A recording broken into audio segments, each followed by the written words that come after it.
Hey, it's Mike. I am here. Power is on, and I'm ready to go. And who do we got here? We got Mike. Hey, it's Mike, and he says power outage right now. Live stream in jeopardy. Yes, Mike, it was. And I'm starting late because of that. You're absolutely right. And who do we got? We got Fake Human. Hey, it's Fake Human. Thanks for being here. Glad you're here. And we got another fake human with the power. Yeah, the power is on, man. The power is on. The fans are working. Lights are working. Everything. We're here, and we're gonna have some fun. Let me tell you right now.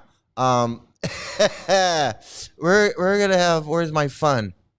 Uh, it's Listen, I'm probably the hippest guy around here. I got a house full of strangers. I got cats, I got dogs, I got pot, I got acid, I got LSD cubes. Don't tell me about hip. I am so hip, it hurts. That's how hip I am. Absolutely. All right, so let's get let's get right to this opening. I guess it's morning, afternoon, most people are that aren't where I am, because it's nighttime. It's almost midnight where I am. But let's go with this opening and get this going. I guess it's this.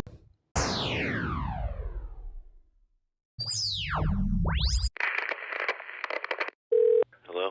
Hello.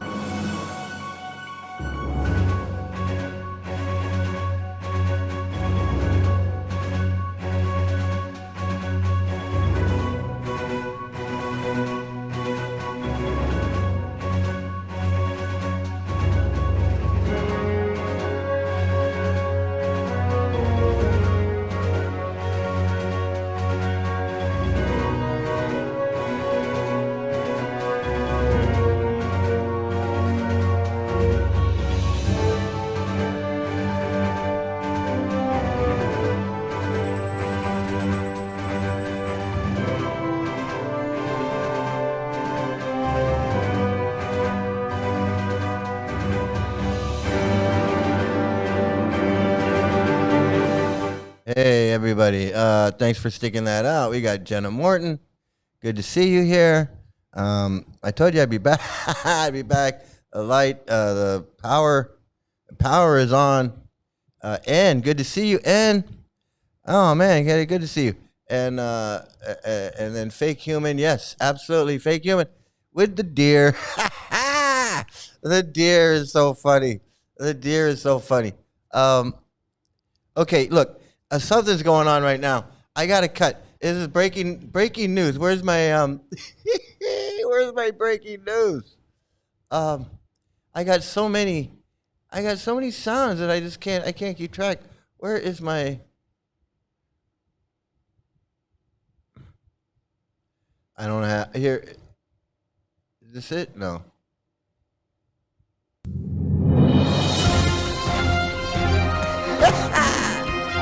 I hear them blowing in the wind. I'm gone with the wind over here.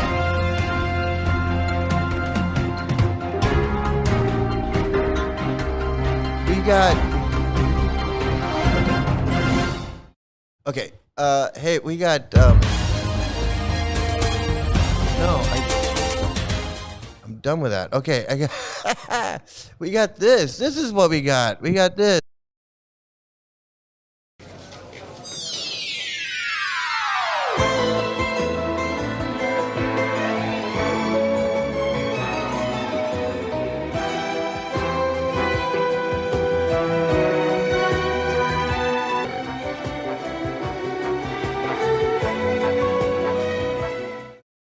So I'm doing this all on the fly. I wasn't expecting this. I'm kind of like, with the power outage and everything going on, and all of a sudden I see this. I said, "Oh my goodness."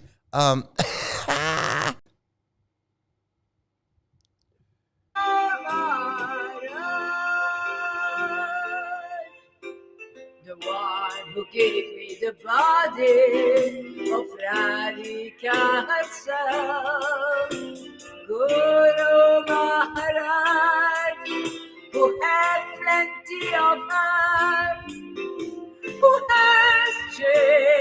higher, the living force of God, living force, the one I received inside. Hare Krishna, Hare Krishna, Krishna Krishna, Hare Hare, Hare Rama, Hare Rama, Rama, Rama, Rama,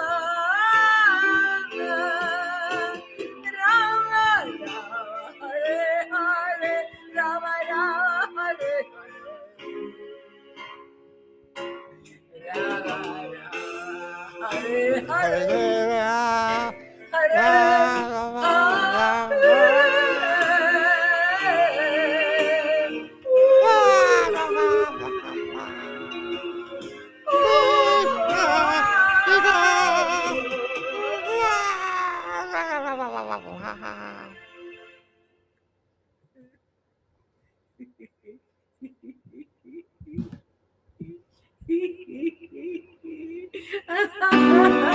Hare Krishna, Krishna Krishna, Hare Hare.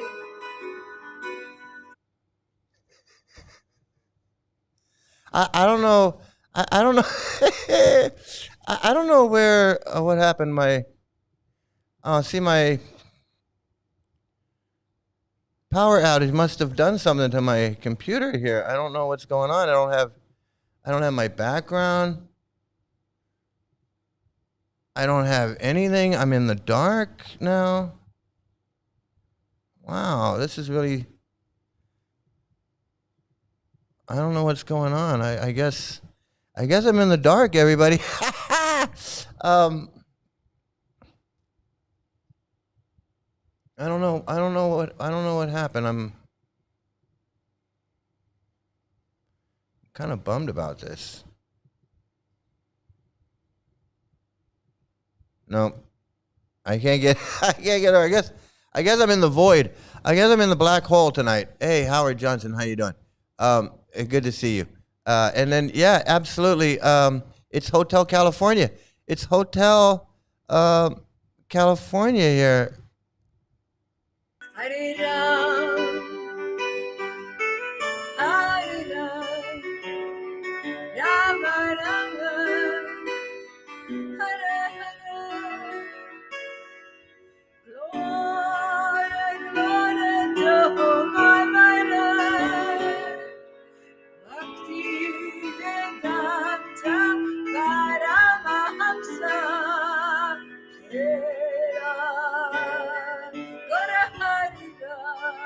There it is. Gora Haridas. That's it. She's got to singing about her man, singing about her man, the man that's doing everything for her. It's really amazing. Glory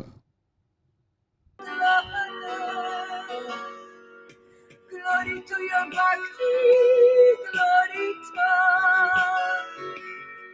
the way how you did research for us. You prepared the road, you split the sea. We can go right through it. How delusional do you got to be? I mean, seriously, how delusional? How delusional do you got to be? Singing about her man. Yeah, I know she's singing about her man. It's so, it's so crazy. It's so crazy. It's so crazy. I don't know what's going on with my background. I don't know.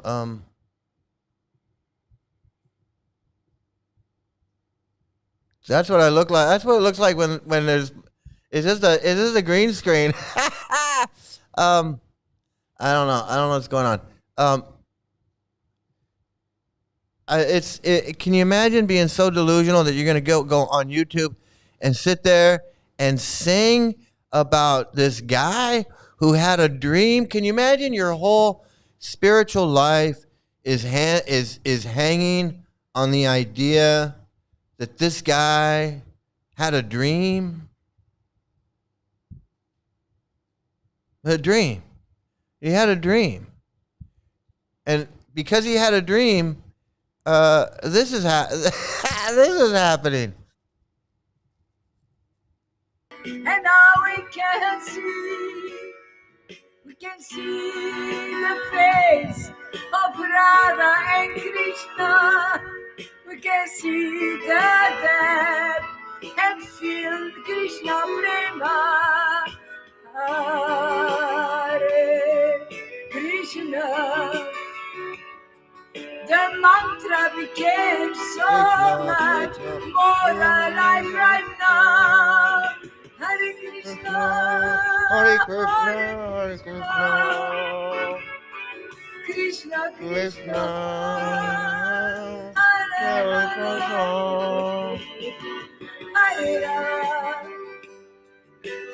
Rama, Hare Rama, Hare Hare, Hare Krishna, Hare Krishna, Krishna Krishna, Hare Hare, Hare Rama, Hare Rama. Yeah, you know, I got to tell you, I got to tell you that honestly, if she was a comedian and she was doing this as a bit and she was like and it would be the funniest friggin' thing. But knowing that this is really what she's doing, it's really disturbing. It's disturbing. But if this was a skit on Saturday Night Live, if she was like some you know, comedian on Saturday Night Live, I'd be going like, this lady's funny. This is, you know, she's like Mrs. Snow or what's on Mad TV or whatever. That is so funny. Oh my God, this is crazy, man. Yeah, it told us you're going straight to the face of Radha Krishna. Yeah, well, that's why they do what they do, because they're not real devotees. They're just dreamers. And if you wanted to, and that's why I say, if they were just doing this and not bringing Prabhupada into it, not bringing any of Prabhupada's teachings or anything, I just say he's just another.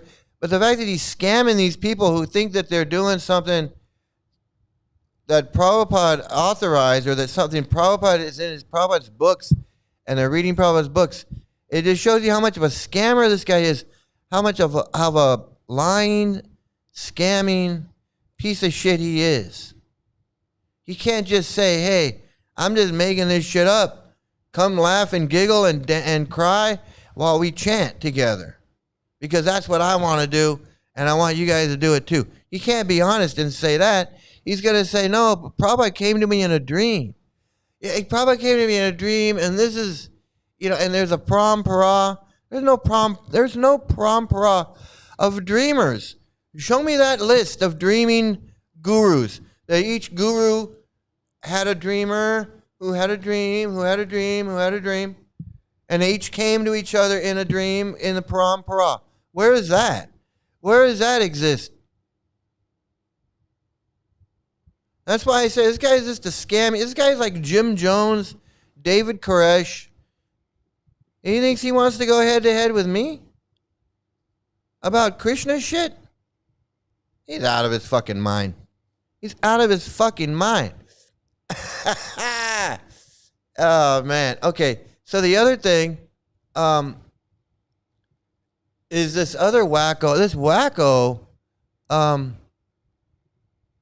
This wacko character got unlocked on the as the loka turns. This guy is calling this other guy. This wacko is calling this hoodie, calling him Gurudev, Jai Gurudev, and this is the craziest fucking thing I've ever seen. This guy's just as nutty. He's got black nail polish on, so he's not renouncing that. He's obviously, I don't know. He's just as wacky as I mean. It's just a big whack circus. It's a wacko circus of crazies, total crazies, man. Uh, Ram Hare Krishna, Krishna Krishna, Hare Hare, Hare Radha, Hare Radha, Radha, fucking nuts, man. Hare Radha, Hare Hare Ram, Ram Ram, Hare Hare, Hare Hare Ram. Radha. I mean, what's this guy with his black nail polish? I never seen that before. But hey, obviously he wants to be cool. He's cool like that. He's cool like that. He's cool like that. And hey, you know. Hare Krishna, Hare Radhe, Radhe, Radhe, Radhe, Radhe, Krishna, Hare Krishna, Krishna, Hare Krishna, Krishna, Krishna, Krishna, Krishna, Krishna. Hare Ram, Hare Ram, Ram All Ram. gurus have been disciples of gurus who passed the torch to them. Hare We haven't heard of Krishna, Green Hare Guru Krishna, initiations. Krishna, Krishna, Yeah, and he wants to Hare say Hare, that Hare Ram, he's talking about Madhavendra Puri and Ishvara Puri and and Chaitanya Mahaprabhu, and I'm like, they were initiated. They actually were initiated. They were devotees. They had neck beads and tilak. They did all of that. They were actual devotees. The six Goswamis. He wants to put himself beyond them. He doesn't have. They don't. Neither of these guys, I guess, have to do anything. We can just be whatever we want. And okay, yeah, you can be whatever scammer you want to be. But why you got trying to cheat these people who think they're doing what Prabhupada said? This is not Prabhupada. Why? How dare you? How dare you insult my guru, the pedophile Prabhupada? That's my guru. He's not Gaurahari's guru. Gaurahari had a dream. I was actually initiated on behalf of Yashoda did it on behalf of Prabhupada. It was I don't have no guru. Yashoda's not my guru. Like Tamal is this guy's guru.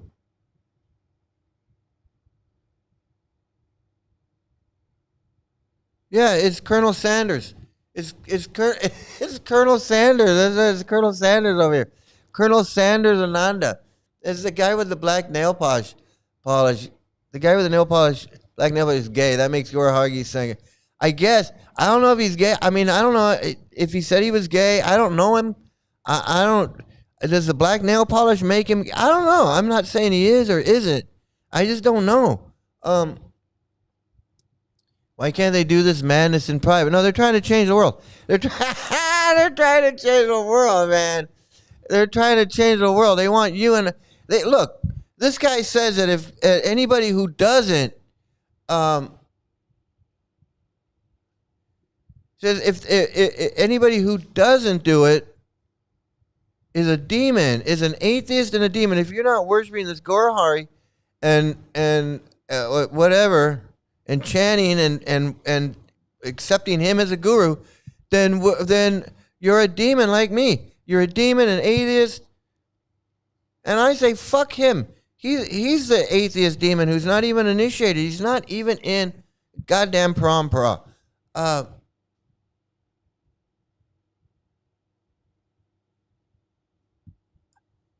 was watching Gorahari and Black Nail Polish guy chant the other day, and with their shaking and rolled up eyes, it looked like they're jerking off to each other. It's a weird. Man, I'm telling you, man. This is some weird ass shit. Okay, there's some weird people. A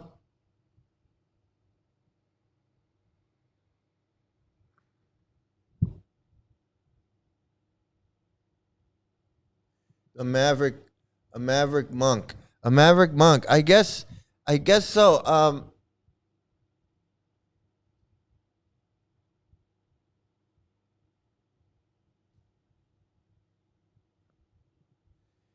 My plan for my old age era was Coke and hot meal hookers, but I feel like adding a pinch of Lolita's craziness to it. Maybe when I'm 70, I'll start my own cult. Yeah, is that? Well, you know how to, the fat. If you use Prabhupada, you get that's the fast track. Prabhupada is the fast track to this craziness. Hey, Tate Terry 777. Hey, hello, how you doing? Good to see you. He said Gorahari is finger licking good. What the fuck? It wouldn't put me. I guess. This shit is weird. This is what these people are getting messed up with. I'm just telling you, it's weird. These people are delusional. They're insane. This guy is not a guru. This guy, obviously, this Balaram guy is obviously a wacko. I mean, if you're calling this guy Guru Dave, you are not. Yeah, he looks as fake as Gore Snotty. What do you expect for these? What do you expect? What do you expect? He looks like Maha. You like to speak that? I like to talk that. Oh man, this is so stupid. These people are so stupid. I can't believe anybody follows them. Head screw up reminds me of every. He does. He is. He's like every fake sannyasi out there. Absolutely. He's absolutely. It's just he just looks like such a faker. He looks like I don't. It's so stupid. It's so stupid. I wish I had my Lolita backdrop. I don't know what happened with my Lolita, man. Everything was going so good, and I'm so bummed. Okay, so I wanted to get to some of these videos because again, anybody who's out there, I know. First of all, this Gorahari guy, he's watching. He watches everything I do because he was talking about how I was misleading with my video. No, I'm not misleading with my video. I'm letting the guy talk and I'm showing your ugly mug while he's talking. And if you're too stupid to understand what's going on, then that on me. That's not my fault. Everybody else understands. He's not talking about you. I put those pictures in there. Everybody got that. Everybody knows. And I put that shit in there. Everybody knows that. God, you're fucking dumb. You're dumber than I thought, but you're a fucking junior high dropout, LSD head, fucking can barely read a book. Guy can barely fucking read. Watch him sometime. Go into his thing and watch him try to read. The guy can't read. The guy can't fucking read a sentence. I swear to God, the guy cannot read. I mean, he knows what the books say, so he can read them. But he that's all he can read. He can't read Moby Dick. He can't read the newspaper. I guarantee it. You ask him one day. Somebody go in there and say, "Hey, Gorahari, read the newspaper. I want to see if you can read." He won't do it. He won't do it. Because the man cannot read. That's why he spends his time doing this shit.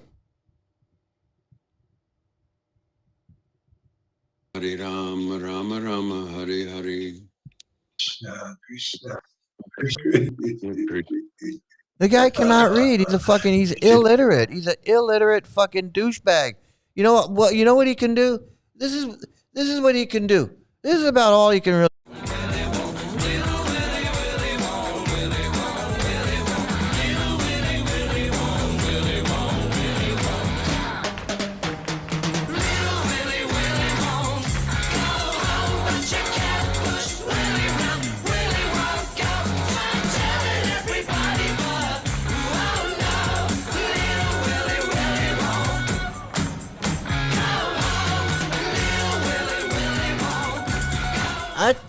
I think Gorahari's gay. I think Gorahari's gay, and that's part of the whole. I think Gorahari's gay. That's why he's always talking about sword fights and talking about dick size and talking about all women's vaginas and he's cussing all the time because he wants to be a big man. He wants to come off like a man, but he's really gay. That's what I think. I think he's gay. I mean, who fucking dances like this? Who fucking dances like this?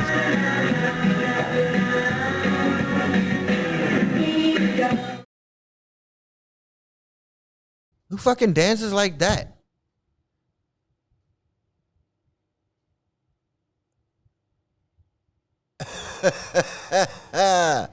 I'm telling you, I think he's gay. I think that's why he's not married. That's why his wife left him. Because he's an asshole. He's gay. He's trying to compensate for his freaking homosexuality. He's always talking about sucking. Today he was talking about sucking the holy name and sucking this and sucking that. The guy's got a fucking problem, man. He's nasty. He's evil. He's got a potty mouth. He talks like this. You're a fucker, man. You're fucked up, motherfucker, man. Fucker, man. You're a fucking prick and asshole. I hate your fucking blasphemy, Prabhu. Yeah, well, being bisexual means, if there's no woman around, he's gay. I think, but honestly, there's nothing wrong with being gay. I'm not saying there's something wrong with it. I'm just saying he's gay. He's always talking about dick size and this and that, and sucking this and sucking that, and that's not a guru. Gurus don't do that. Gurus don't talk like that. Gurus don't, he's not having no ecstatic symptoms. He ain't no avadut. He ain't no fucking anything. He's a fucking scammer. And I'm going to say it every day, every night, forever. This guy is a fucking scammer. He didn't have no dream. He didn't have no anything. If you see somebody who's crazy and you don't realize they're crazy, then you're fucking crazy. You can't see this guy's fucking crazy, man. You're fucking crazy. That's it. Yeah, I was watching that. He was talking about gotta suck the holy name. And it's just weird, man. That shit is weird. And the guy is fucking, he ain't no fucking guru. He ain't no fucking, look at this other guy. I mean, come on, man. It's seriously.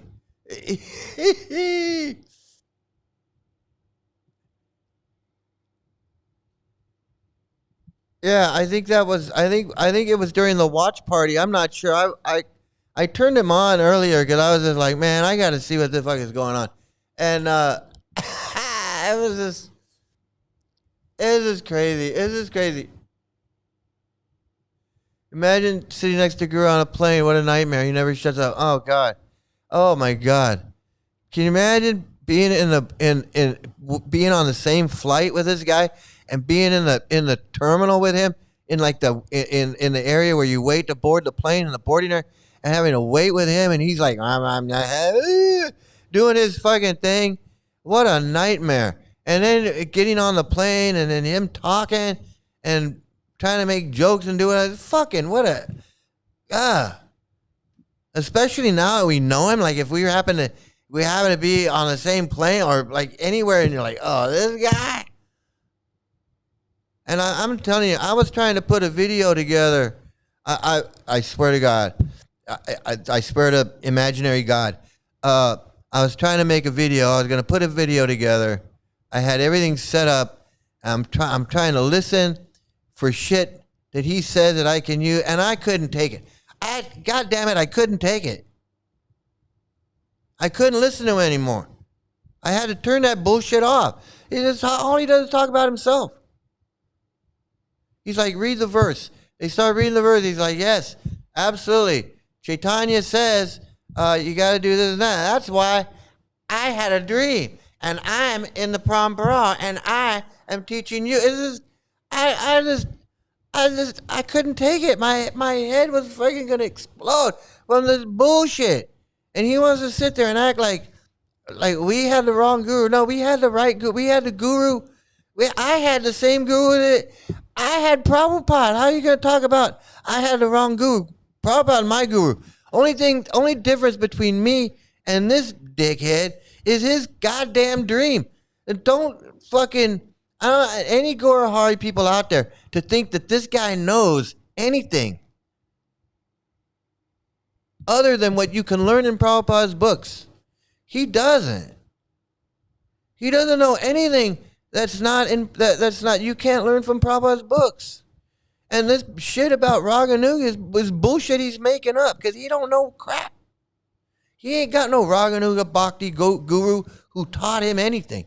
Ain't no guru taught him about laughing and crying. No, he ain't got no guru who told him you don't have to do nothing.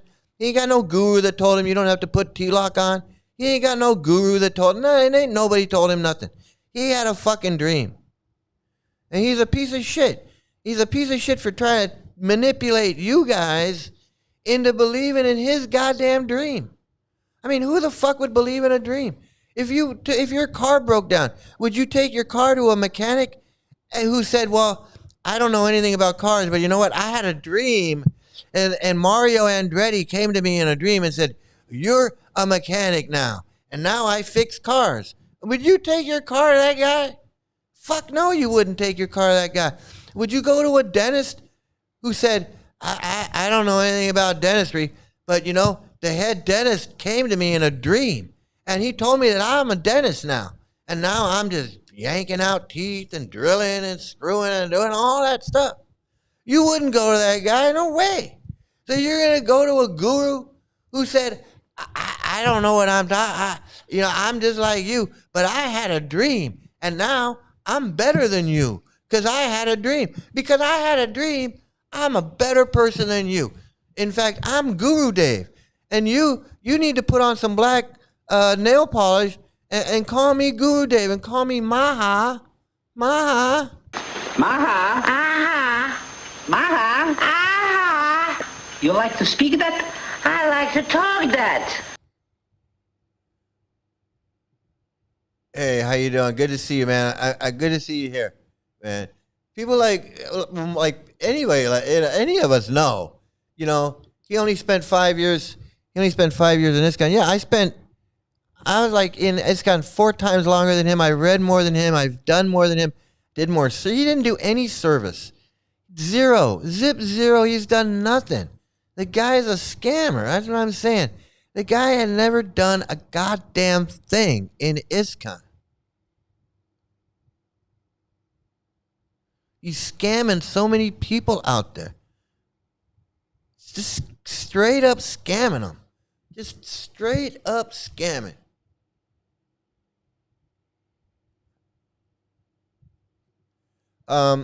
Yeah, I saw one part where he was telling me, he was saying that that I'm a liar. I'm not a liar. I said everything. I said right on. I say everything. But he wants to say I'm lying because he doesn't like what he's hearing. That's all. It's like he's just up there yelling fake news. He's up there yelling fake news because I've exposed him for what he is. A fucking fraud. A big fucking fraud. Him and his black nail polish wearing his gay lover. Him and his gay lover, man. I'm telling you. Colonel Sanders is real. Colonel Sanders is real. Colonel, the friggin'. It's so stupid. These people are so stupid. Okay. So for you Gorahari people out there, I got to get back so you can, I know a lot of you are still having trouble realizing what you're in, and we understand that. We were there. We were in the same thing. We were stuck in it, and we somehow we got out though, and you can get out too. Absolutely. And you're not even like, if you're a Gorahari follower, all you gotta do is just turn them off. Like, you don't have to move out of the ashram. You don't have to do anything. You just turn them off. That's it. You just turn them off. 5 years in ISKCON. 5 years in ISKCON is nothing. I know. 5 years in ISKCON is nothing. He didn't want to do any more in ISKCON. He's like, I'm done. I just want to laugh and giggle and be guru. That's all. That's it. And I know. I met so many people like him. I met so many. Raphael did too. We all did. We all did, man. I'm telling you, we all know. We all met guy like the guy that I met who wanted to float. He wanted to chant some Hanuman mantra so he could float around. You don't think he wanted, if he wanted to float, he wanted to be a guru one day. All of these guys. I met so many of these gurus before they were gurus. Before they got their sannyas, like Donavir and a couple others, but they changed their name, and I don't remember their name. The main one I remember is Donavir.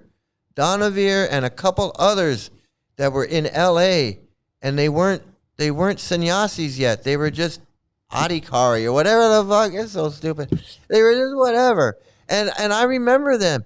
And I remember when they became gurus, and I was like, this guy's a guru? What the fuck?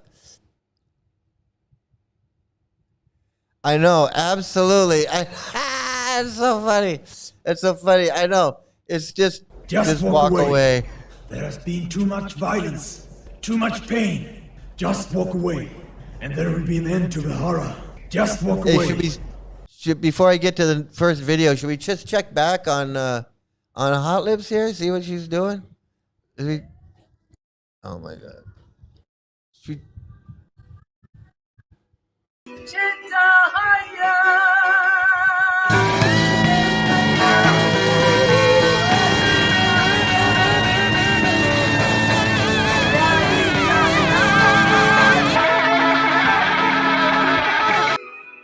Thank you for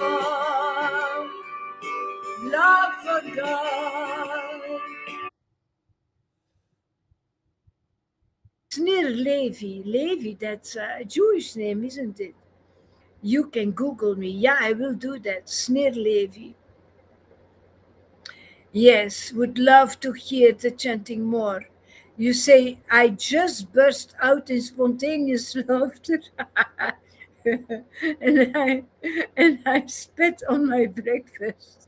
Thanks. Hare Krishna. Yeah, it's a bit crazy. I laugh and I cry together. It's a mix. I cannot help it. That's what Lord Chaitanya did. Oh, you're an Israeli. Okay. Yeah, Levi, it's a beautiful name. I love it.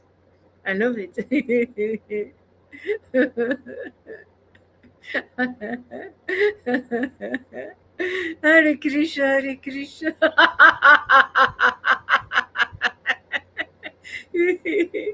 Krishna. See, I think Anne and Duke of Squirrels knows more about.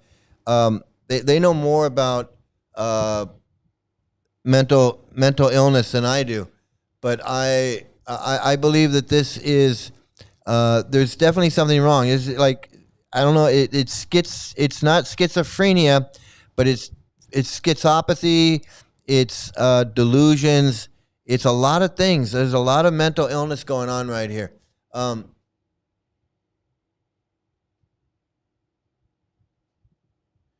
yeah, she's preaching now. No, she's preaching.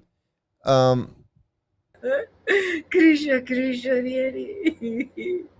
Hare Rama, Hare Rama. Radhika, Radhika, Radha, Radha. Oh.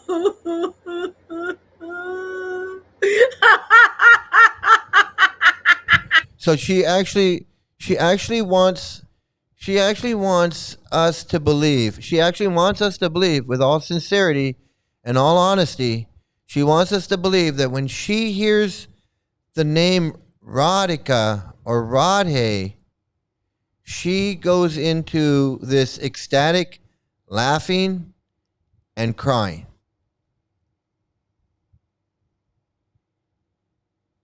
She wants you to believe that. She wants us all to believe that.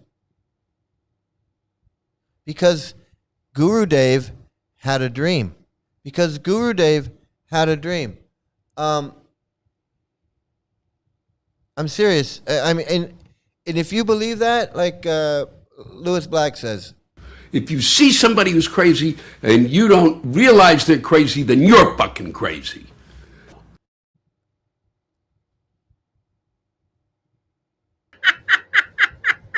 Srimati Radharani. And all glories to Krishna. Gotta blow the nose. You gotta blow the nose. You gotta blow. It's not complete. It's not complete. You're not really ecstatic if you're not blowing your nose. I mean, you just gotta. It's so stupid. It's so stupid. A vibrator somewhere? Probably. Let me check. No, no, no, no. Oh, you mean her? Yeah.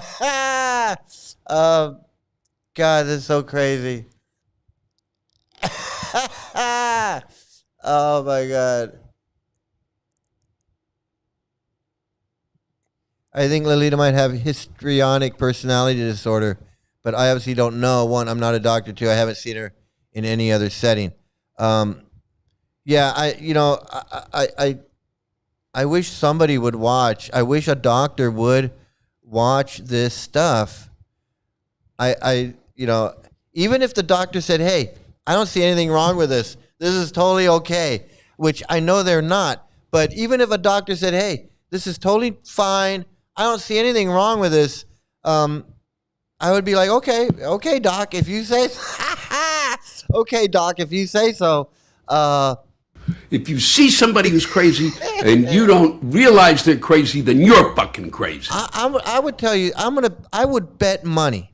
I would bet money that there are doctors who have people that are less crazy than this,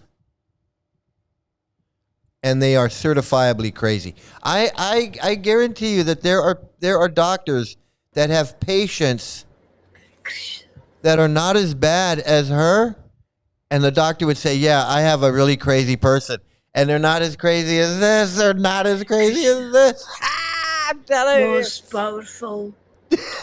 powerful one. She is totally delusional. There's most no way. Beautiful, esoteric truth, full of glory, full of beauty. It's like one of these faith healers from the turn of the century, one of these tent preachers who'd run around with a Bible and thumping the Bible and preaching this stuff and working everybody into a frenzy. And that's exactly what it is.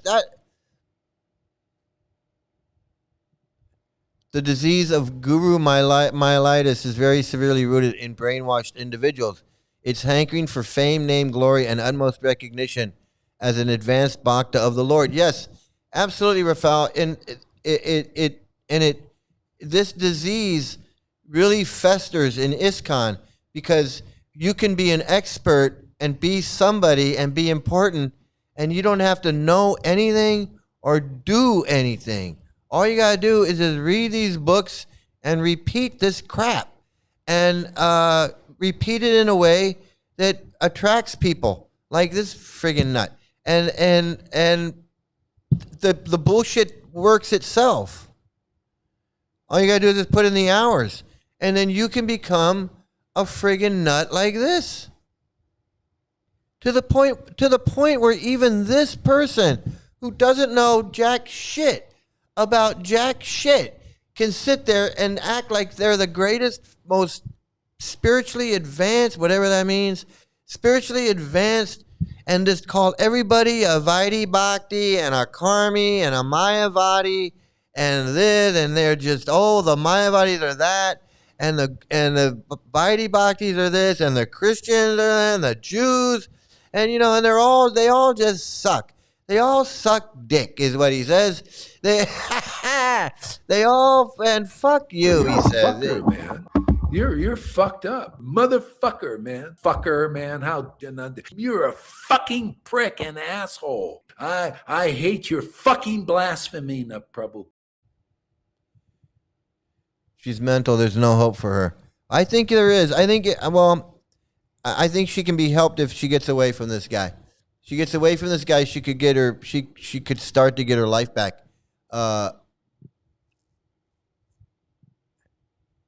Perhaps she's hopeless. She could be so mentally ill that she'll never be mentally healthy. but that doesn't mean that she has to be in this bullshit. You know, she can. That's what I think. Yeah, I think she's mentally ill, but I don't think she has to be. I think this is making her mentally ill. That's my honest opinion, is that this shit is making her friggin' nuts.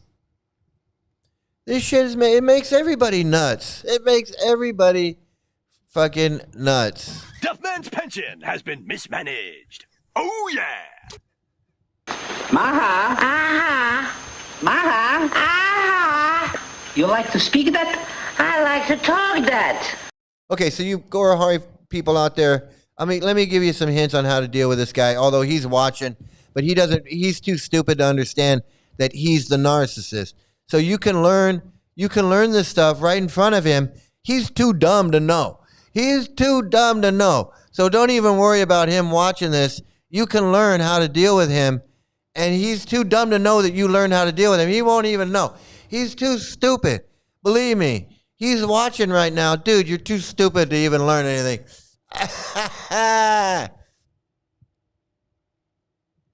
I was thinking last night that even as a former Palooza follower, it was a surprise to go on daily Harinams on the shore of the Baltic Sea. Young brahmacharis, waves of bikini ladies and girls.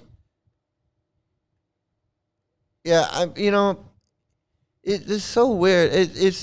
You were really in a unique position where you went from one freak to the other. You went to the pedo freak, to the celibate freak, to the gay freak. You went from the pedo freak to the gay freak, because I think Bhakti Vikash is gay.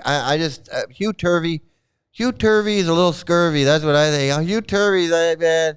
Hugh Turvey goes both ways. If Hugh Turvey wasn't in La Krishnas, he'd be hanging out in the gay bars. He'd be down in Supertown. He'd be in Supertown getting drinks, and he'd be partying down there with the gays. That's Hugh Turvey. I guarantee it. Gorahari too. Gorahari, he'd be down in Supertown. He'd be down there. I don't know, guys. Lolita is old. She spent 9 years doing this BS. I think realizing she's been scammed will break her spirit for real. And I've said that a million times. I said if you're 65 or 70 years old and you've been doing this shit and you don't know anything and you can't work and you don't know and you've got nothing, just keep doing it. What are you gonna do now? What are you gonna do now? I agree with you. Just keep doing it. Keep pushing that shopping cart around Costco. Keep being scammed. I guarantee it. There's no hope for Lolita. She can keep doing this, and this is her life. This is her life. Hey, Queen of Karma. Oh, the pool sounds so good. I go swimming. Yeah. I mean, she's happy, but she's really not a nice person. And let me tell you that. She's really not a nice person. She talks shit about everybody. She thinks everybody's below her. She looks down her nose at everybody. And that's not a sign of happiness. If she was really a happy person, she wouldn't think so lowly of everybody. And if she really had love in her heart and compassion, she wouldn't be so mean and flip people off and cuss and swear. And she wouldn't do that. She just wouldn't. And that's bottom line. It's bottom line. She can sit there and talk about how happy she is and she'd love this, love that, and pray about this and pray about that. But I can tell the way she acts. She don't act happy to me. She don't act happy to me. Crypt Keeper hates women. Yeah, that's why I say I'm sure he's gay. I'm sure he's gay. And if he wasn't gay, they turned him gay. She seems very narcissistic. Yeah, she is. If you ever listen to her talk, I really don't want to, but if you ever listen to her talk, There is nothing else but this. There is no higher personality but you. Glory to my beautiful God, my beautiful Lord. yeah, They are a cult within a cult. But he's definitely his own cult because he says if you're not with him, you're a demon and you're this and you're that. And he even though he's within the bigger cult, he's his own cult guy. And he actually he's actually different from the other Hare Krishnas. He's actually much different than, but it's hard when you get into that. I mean, we're splitting hairs. And now we're splitting hairs, but he's his own freak. That's what I'm trying to say. He is his own freak. He's got his own cast of characters. He's got his own he's got his own bunch of nuts. Krishna, Krishna, Krishna, Hare Krishna. And he's dangerous. I'm telling you, this guy's dangerous. He's dangerous. And I'm gonna tell you right now, all of these Hare Krishnas are dangerous. I've had death threats in the past. People have been murdered by these people. People have been beaten. Women have been raped and beaten. Little girls have been raped and beaten. Guys have been raped and beaten. These are not peaceful people when they get mad. And this guy wants to joke around and call me a snake and call me Sissy Paul and call me all these things. And I know for a fact, if he could, he would harm me.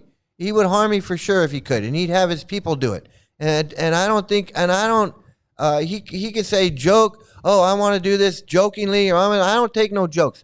When these people have murdered people and attacked people and given me death threats in the past and done all of that stuff, when they want to joke around and talk about calling me Sissy Paul and all this shit, fuck them. That ain't no joke to me. I don't take it as a joke. These people are dangerous. These people are dangerous. The guy looks like Colonel Sanders. He's dangerous. He may be gay. He's dangerous. This bald-headed douchebag over here, he's dangerous too. And don't let them kid you. I've seen what they've done. I've seen how he's manipulated these people. I've seen how he sent this Freddie to Rade's house and how they interrogate her and they ambush her and treat her like shit. I've seen it. They broadcast. They're proud of it. They're proud of this shit. They're proud of how they treat this woman. And if they treat her like that, think of how they treat all these other people. Just think of how they treat these other people. And just think of what they would do if we weren't watching. He knows that we're watching now. That's why he puts his shit on private. He goes to other channels because he knows we're watching and he knows he's a piece of shit. Now he wants to hide his shit now. I don't hide nothing because I'm not lying. I'm not making anything up. I didn't have no fucking dream. I ain't a snake. I ain't putting shit together and misleading nobody. I'm showing them exactly what they are. Exactly who these pieces of shit are. These dreaming pieces of shit. And I'll say it every fucking night, until YouTube takes him down. Scamming these people, taking their money, lying to them, scamming them, bullshitting them. It might not be illegal what he's doing, but it's unethical. It's immoral and it's unethical. And it's harmful and it's dangerous. It's all of that. And if it's and I don't care if it's legal, if what he's doing is legal. I don't care if Lolita's having fun. This guy's a scumbag.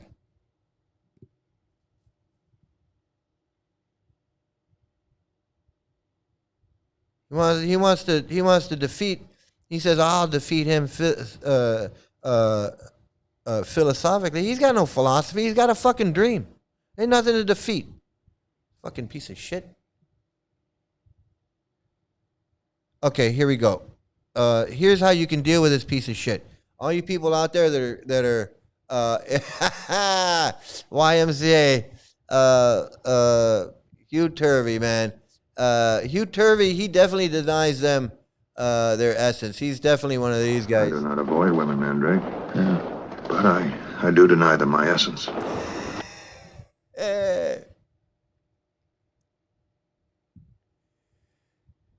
Yeah, it's It's insane. It's insanity.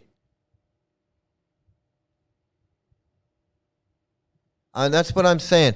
And he thrives on these people. And he thrives on this. That's why I say he's a scumbag. He's a scumbag. He's evil. He's evil. Man, this guy is evil. He preys on people who have a personality disorder or maybe suffering from mental illness. And he goes in and goes, oh, you just need to laugh and giggle and cry and call me Guru Dave and believe in my dream? What the fuck? How is that good? How is that good mental health? Hey, Aviator Lochan, how you doing? Good to see you here.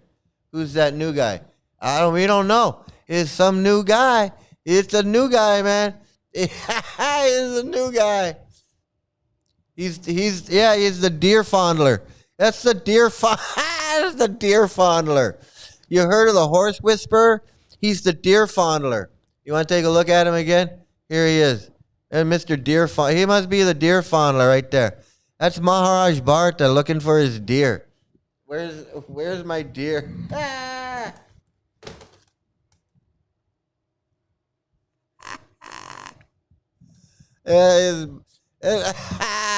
He's a deer fondler.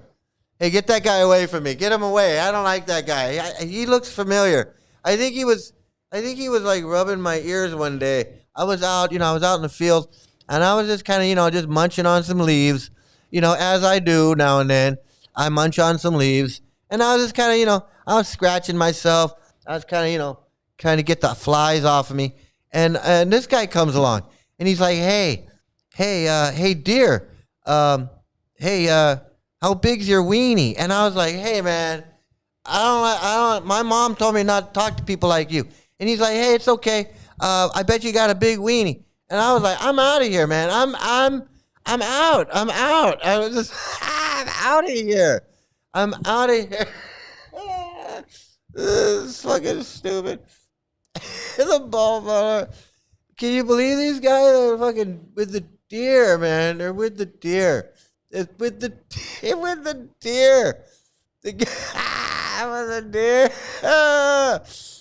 Man. Yeah, I mean, wait till you see my new disciple. I have a disciple, Sri Mukunda Swami. I got a disciple. Her name is Heat Lips. She's a woman, Heat Lips, and I'm trying to get her to come on camera, and maybe she will when I get my screen to work, when I get my green screen working again. I don't know what happened, man. I don't know what's up with this shit. I gotta figure this out. But yeah, wait till you see. She'll be along soon enough. We've seen enough to entertain the folks which are in the bhakti codes and wish to safely just go away. It's a journey full of pain, but the end is rewarding. Man, I'm telling you, man, it felt so good when I started doing comedy, and I was like, I had all this time. I had all the time. I don't have any time now. I wasted 20 years in the Hare Krishnas. That sucked. But, my daily life, all of a sudden I had like 8 hours a day that I wasn't devoted to Krishna, which was like all my hours when I got off work. It was like I had to do whatever I wanted. Weekends to do whatever I want. And I got into doing comedy, and it was amazing. It was amazing. I was taking a comedy class. I was doing improv. I took a vacation. I went on a road trip with my dog. And it was a road trip that did not consist of going to a goddamn Hare Krishna temple. I was avoiding I just went on a road trip with my dog. Talk about liberation, talk about salvation, talk about ecstatic symptoms. After 20 years of being in the Hare Krishnas and feeling guilty about every goddamn thing that's not Krishna or Prabhupada, and then just having your whole life to do whatever and not feel guilty is amazing. It is friggin' it is amazing. It is amazing. Just walk away.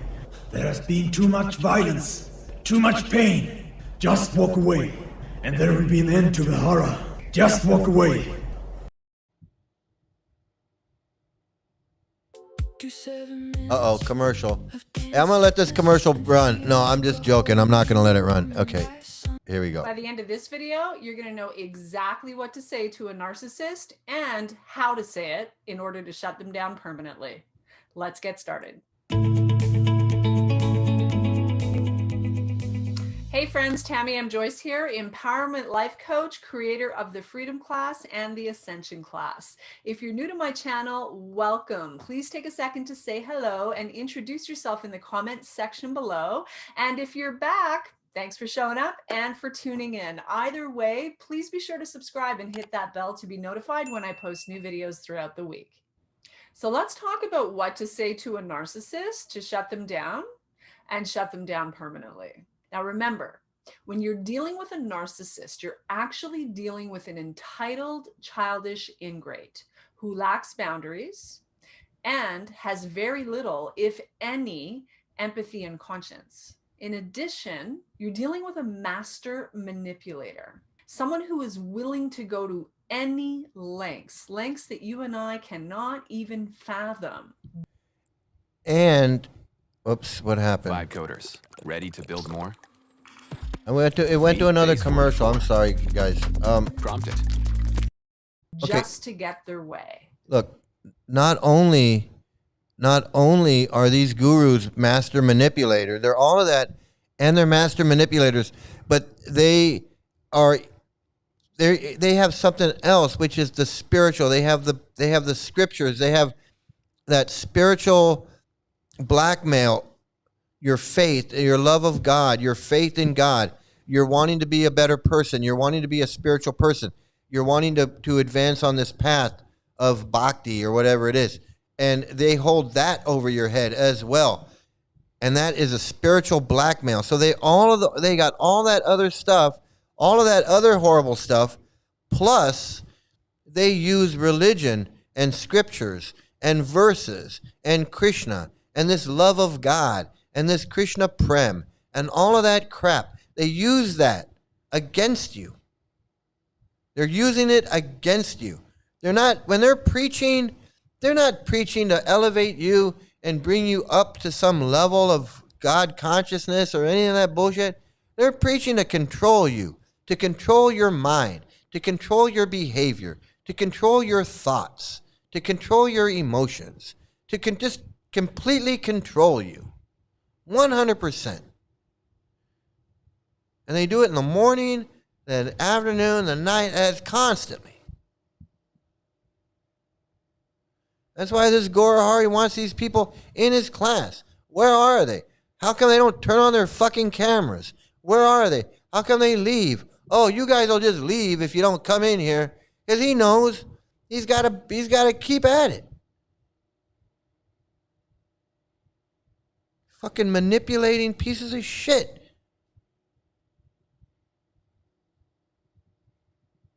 Just to win the right fight. Just to look like the good guy or good girl. Just to look like either the hero or the victim. They'll go to any lengths. So you want to be sure to choose your battles. And that's what they are. They're either the hero or the victim. And they're the hero and the victim in the same goddamn story.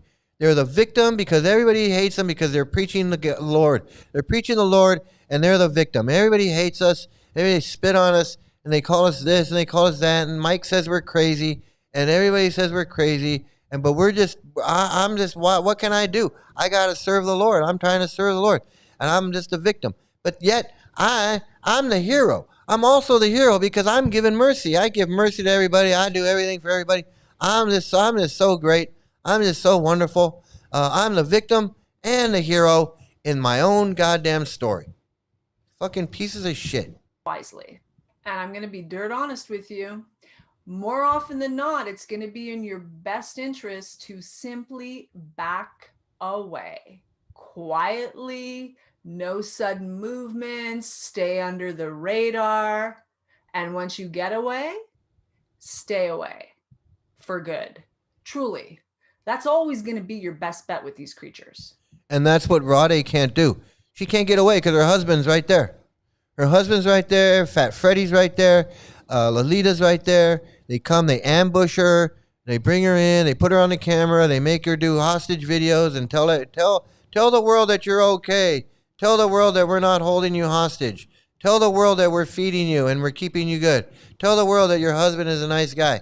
Do all of that. That's what they do. But if, for whatever reason, that's not an option for you, or for whatever reason, you are not quite ready, willing, or able to do that, then here's what you want to know. When it comes to shutting a narcissist down permanently, the first thing you want to do is leave all emotion out of it.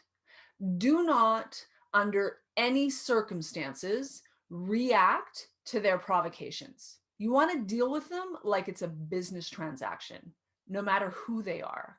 There is no room, zero, nada, for emotion if your goal is to actually shut them down permanently. You want to stay calm, cool, and collected, no matter what it takes. Make a conscious effort to focus on your breath, stay in your body, and remain completely non-reactive. In other words, underreact to the best of your ability. No matter how much of a performance you have to muster, you can do this. You can actually overreact or vent or freak out or, whatever it is you need to do to express your anger, hurt, and frustration later on when you're by yourself or with a trusted friend or confidant or any safe person in your support system. Again, if you want to successfully shut this creature down, whatever you do, you're gonna have to find a way to remain cold, detached, and unfeeling. Just like they are. Next, think counterintuitive. Forget reasoning with this person, being heard, or getting your needs met. It's not going to happen. You're not dealing with a reasonable, rational adult here. Rather, you're dealing with a wounded, entitled, childish ingrate. You're dealing with someone who, like I said, is willing to go to any lengths to hurt you, to provoke you, to win the right fight, to get their way, to manipulate you, to manipulate the perceptions of others, and to manipulate outcomes. And if they're resentful and motivated enough, they're also going to be willing to go to any lengths to seek revenge on you.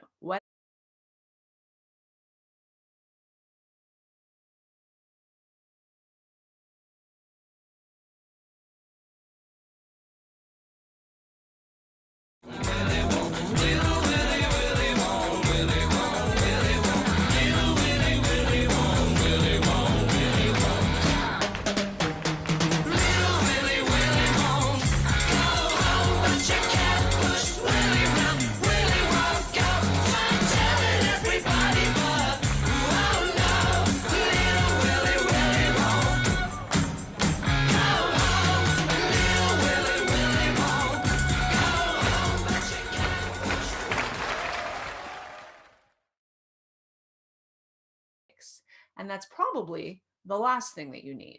The truth is, because they lack a fundamental moral compass or conscience, they will go to lengths that you or I cannot even fathom or imagine. They don't have the same emotional response to their shocking attitudes and behavior, which is why they are often so shocking to us, right? They do and say things. They contrive situations and circumstances. They manipulate and play games, leaving great big huge chunks of the truth out of the equation. They do all sorts of insane things that you and I couldn't even conceive of, right?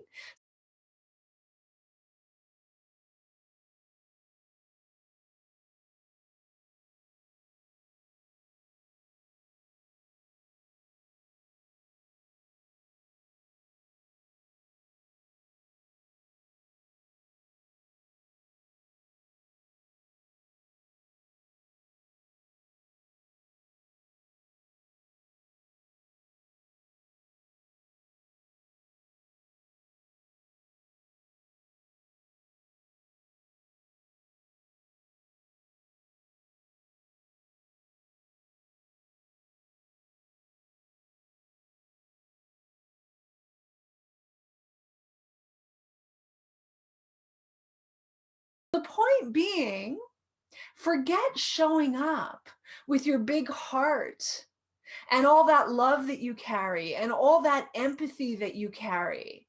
Or forget trying to become a better communicator, more understanding, more patient, more tolerant, and long-suffering. If only I could twist myself into a pretzel enough, maybe I could make this work. Forget all of that. Forget showing up with what you would normally show up with in the discussion with a reasonably sane and healthy adult.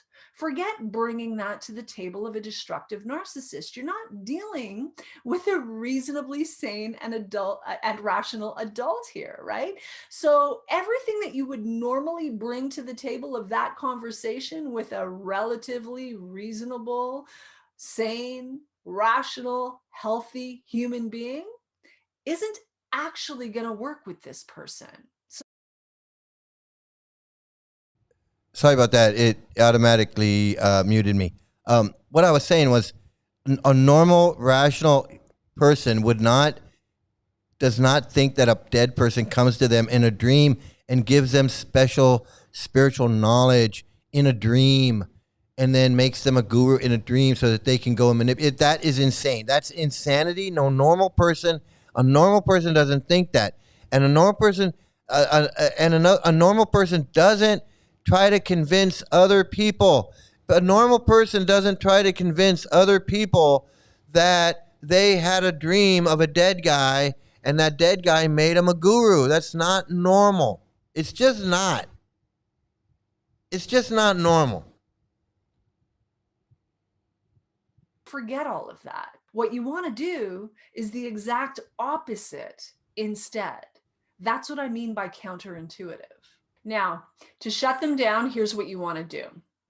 With as much detached, flatline ambivalence as you can possibly muster, use words and super short, succinct, clear, simple statements like no, or no thank you, or sorry, I'm not available, or so sorry, I can't do that, or I'm not interested, thank you. The point being, no is a full sentence. And it might take a little practice. You might want to practice in the mirror beforehand, but if you can practice delivering the information with zero emotion attached to it, no high voltage energetic intensity coming with it, right? Super ambivalent, super detached, super flatline, super clear, super succinct, followed by silence. Get comfortable with the uncomfortable silence. So, for example, no. Session, but not sure what it's missing? Ask Music Advisor to take a listen. It reads every track. And breathe. Let the uncomfortable silence be what it will be. Let the word or the super short, succinct, clear, simple statement land, and let the silence be what it is. Your job is to breathe, stay in your body, hold on to yourself. You're simply delivering information. Remember.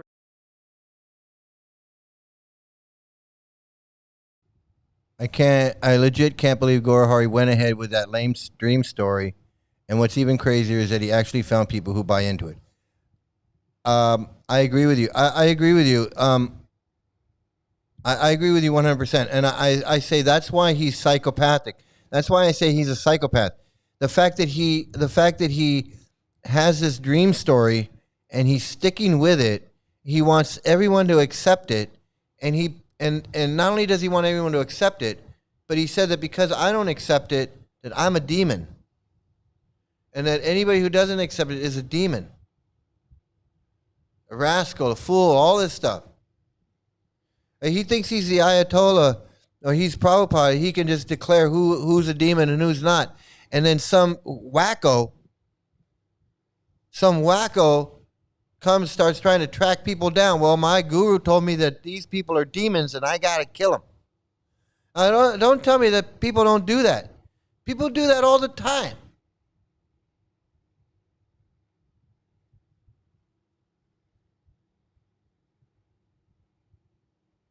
I thought my dog told me to go kill this guy. My dog, son of Sam, my dog was telling me I needed to kill these people. A voice in my head was telling me I needed to kill and eat these people. I needed to go to the bar and pick up a gay man, bring him back to my house, and kill him and eat him. Because that's what the voice was telling me in my head. Or the guy was a demon, and I went and I shot up the church because God told me that all the people in the church are demons. And my church was infected with demons. And I went and I shot them, I killed them all. It just happens all the time. If people go in and shoot up a school, little kids in it. They talk about killing people that have demons. There was a lady that was on the bus, got her head chopped off on the bus because some guy thought she was a demon. Chopped her head. Oh, can't tell me that these nuts don't go around killing people that they think are demons.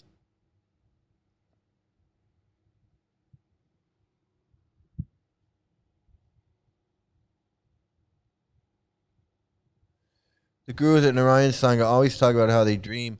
You know, they probably do dream. They talk about it, they chant, read, they probably having dreams. I ain't gonna, if you're doing something all the time, you're probably gonna dream about it. You're probably gonna dream about it. You know, like if you're a fisherman and you fish for a living, you probably have dreams about fishing. And if you ski, you probably have dreams about skiing. And whatever you do, you probably dream about that. You probably have dreams about stuff that you like to do. So if you're reading about Radha and Krishna and Chaitanya all the time and you're dancing around there, you're probably dreaming about it. You probably fucking dreaming. But it's a dream. Everybody dreams. It's not like dreaming is bad. Dreaming is fine. Everybody does it. But I don't wake up and go, wow, I had a dream that I had 100 dogs and I was the dog whisperer and I had a farm and I had all these dogs. So I guess that makes me a dog I need to go buy. No, it's a dream. It's just a dream. Oh, but it was real. It was a lucid dream, and I thought I really had 100 dogs. I was talking to the dog. Dog was talking to me. The bird came, and he sat on my shoulder, and I said, hey, bird, what are you doing? And he said, hey, Mike, did you know Gora Hari is a guru? And I was like, bird, I don't know anything about that. And he's like, yeah. Did you hear about the deer that got fondled? And I was like, what? A deer? Insanity. God damn. It is insanity. And you're going to believe someone like that? You're going to believe someone like that? I understand you're already brainwashed by Prabhupada's books, but where did Prabhupada in his book say to go follow a guy that's having dreams, man? He didn't have that dream. I did. He is proud of his dream. He's proud. Proud. He didn't have that dream. I did. And this is what happens when you say, I don't believe in your dream. You're a fucker, man. You're fucked up. Motherfucker, man. Fucker, man. You're a fucking prick and asshole. I hate your fucking blasphemy, Prabhu.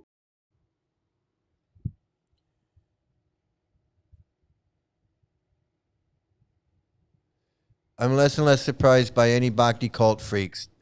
There are many other freakish cults in this world. It's a massive issue. Glad we're all out. I am too. I'm glad I'm out and I'm happy doing what I'm doing. I'm happy doing this.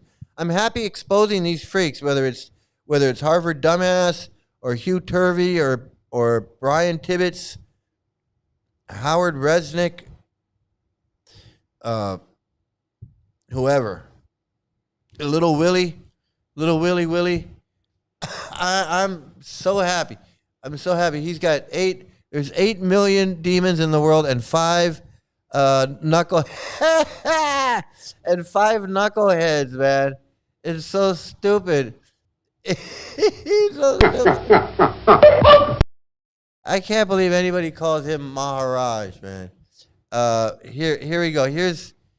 I was working on this video to do something with this Gore Hari guy, and I couldn't do it. I'm sorry, I just couldn't do it, man. I mean, I'll have AI create a video, and I hate AI. I'll have AI create a video before I sit there and listen to this guy talk, man. That ain't my thing. That's not my thing, man. It ain't my thing, man.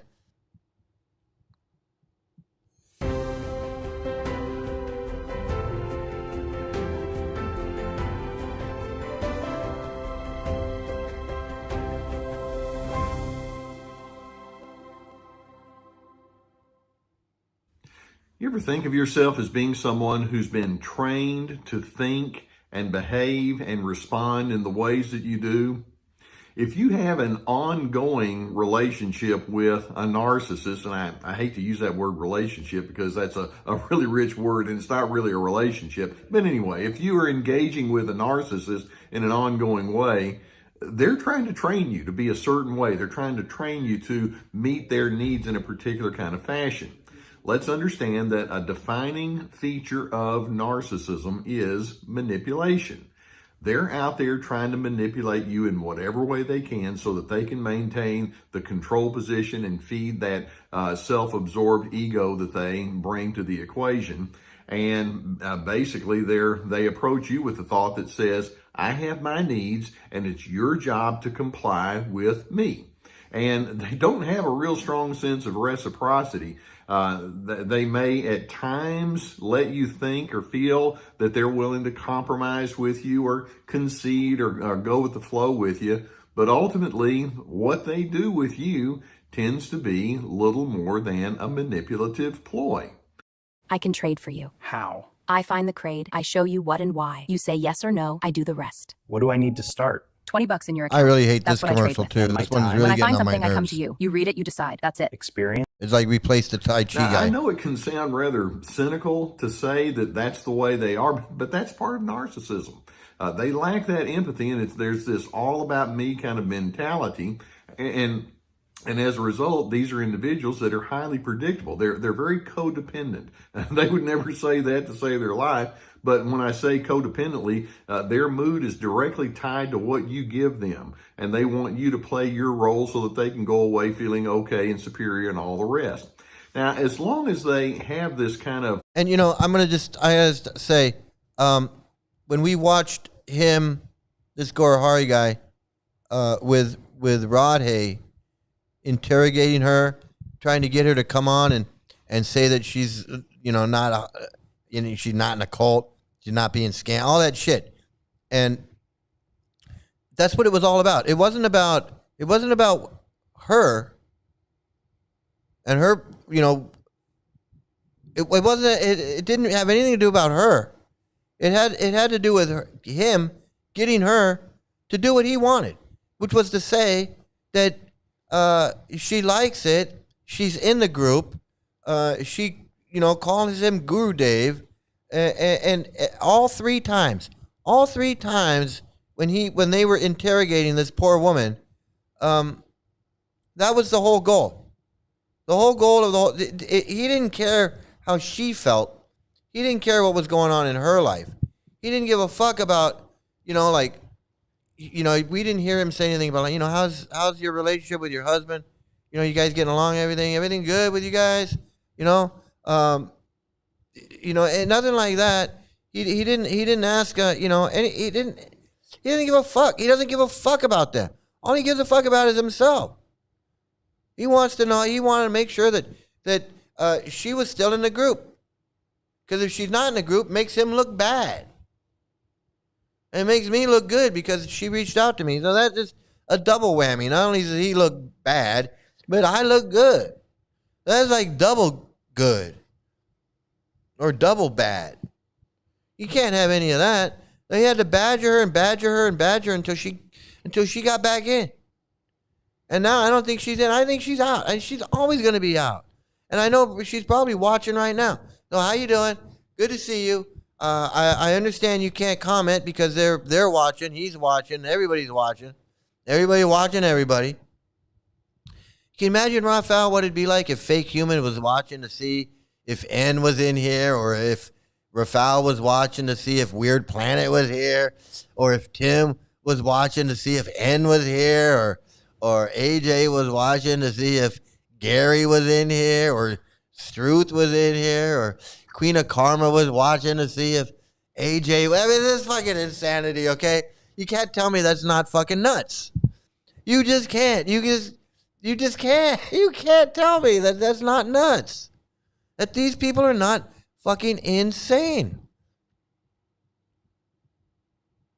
Manipulative mindset toward you, there are certain predictable tactics that they tend to use to keep you in line and to keep you giving them the supply that they need. So let's go through 8 of what I would consider to be some of the most common tactics they use. It's not an exhaustive list, but at least it can give you an idea of how this could work.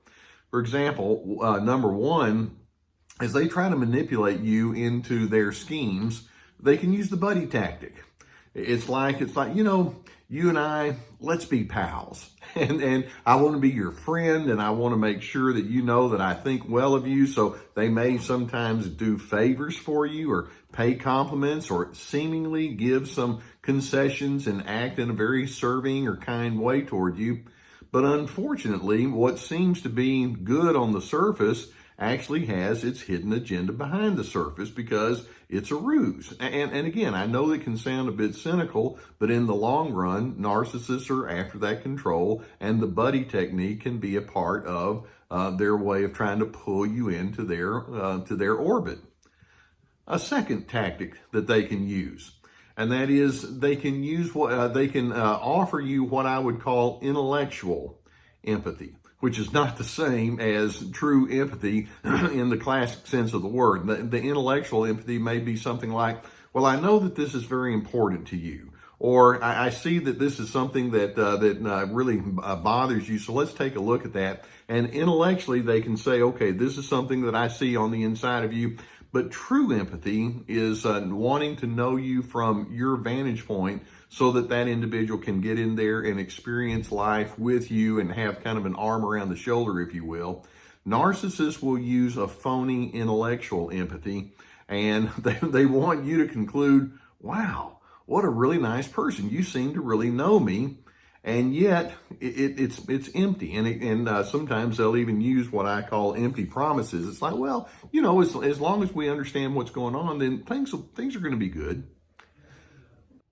If you're a native or fluent English-speaking Western expat living abroad, and you're looking for a new online career that enables you to earn remotely with a higher earning potential. A third tactic that narcissists can commonly use is they can go into the now you owe me mentality. Sometimes they can be pleasant and friendly up front. They can seemingly be into you. But then over time, it's like, hey, look, I've tried really hard to be fair with you, and I'm not really feeling a whole lot of cooperation back from you. Come on, we're going to have to get with the program here. And so you've got to show me something good. And so they start calling in their chips, and they want you to think, well, you know, I don't want to be selfish, and I don't want to seem like I'm ungrateful. And in doing so, they're trying to pull you in. That's part of their manipulation. Let's talk about what you owe me. And, you know, after all the nice things I've done for you, surely you can give me something in reverse.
What in God's holy name are you blathering about?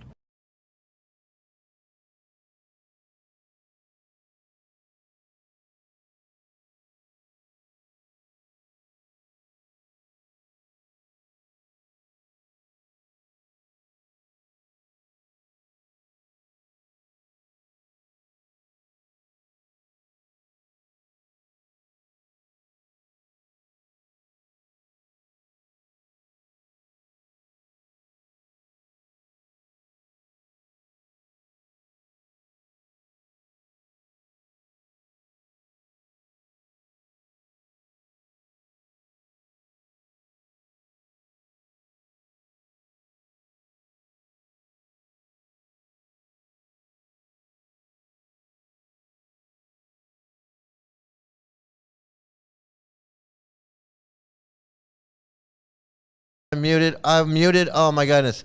I'm sorry I was muted. I had like 100 hilarious jokes in there, and I can't remember any of them. But anyway, Snoggle. That is amazing that you know so much. Snoggle is the Gorahari Whisperer. You're the Gorahari Whisperer, and you're gonna win a Pulitzer Prize for that. You're gonna win a Pulitzer Prize. What in God's holy name? I know it's. What in God's holy name are you blathering about? You couldn't hear me. I was making joke after joke, but nobody heard them, and I don't remember them. And I don't remember them. I know. I want to read it too. I want to read. I want to see the documentary. I think I'm back on now, right? I'm back on now. I think I've been back on for a while. I got to remember, sometimes it mutes me when I click over. If I don't click over, right. I mean, look, I'm having all kinds of problems. I'm in the black hole. I'm being muted. It's the Gora Dudas. The Gora Dudas are getting me today. Are we clear? Are we clear? Yes, sir. Are we clear? Yeah, I mean, Unga. Unga. Okay. So I hope it doesn't mute me. I hope it doesn't mute me on this one. Because Gorahari needs to hear me. Gorahari needs to hear me when I'm calling him. When I'm talking like him. See, I can talk like that. You like talk like that? I talk like that, you speak like that. You talk like that, I speak like that. Maha, aha, maha, aha. You like to speak that? I like to talk that. I like to talk that. When he talks that. You're a fucker, man. You're fucked up. Motherfucker, man. Fucker, man. You're a fucking prick and asshole. I hate your fucking blasphemy, Prabhu. That's your pure devotee. That's your ecstatic devotee, your pure devotee, your Nitya Siddha. You're eternally liberated. He's eternally liberated. Does he know his Manjari form? Does he know his Manjari form? Does he know which Manjari he is? He should. If he's a Raganuga Bhakta, if he's a Raganuga Guru, he should know what Manjari. He should know his name in Krishna Lila. He should know who he is in Krishna Lila. He should know who is he? Who are you, Gorahari? What's your Manjari name? What Manjari are you? What Gopi are you? If you're Nitya Siddha, eternally liberated, pure devotee, in ecstatic symptoms, rolling on the ground like Chaitanya, you're far more advanced than the 6 Goswamis. What Gopi are you? What's your Gopi name, and who gave it to you, and who told you? Who revealed to you? Who revealed to you what your Nitya Siddha, your Siddha Pranali, or whatever the fuck, I forget. Who told you who's the guru who told you what your Manjari name is in Krishna Lila? Who are you in Chaitanya Lila? Because if you're in Krishna Lila, then you must be in Chaitanya Lila. So who are you in Chaitanya Lila?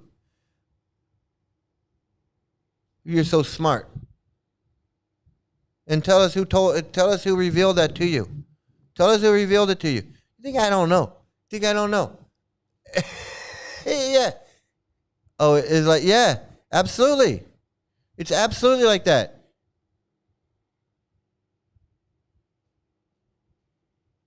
It's absolutely like that. That's the mystery. That's the final mystery is who are you? If you're eternally liberated and you're in Krishna Lila, then you're a gopi, you're a manjari, or you're a cowherd boy, or whatever. But who are you? You got to know. The guy says he's a tree. He says, "Well, I'm a tree." This is bullshit. Who told you were a tree? Did Howard Resnick, Mr. Polo Shirt Relic, Mr. I have a polo shirt relic? Did he tell you that you're a tree? Who told you you're a tree?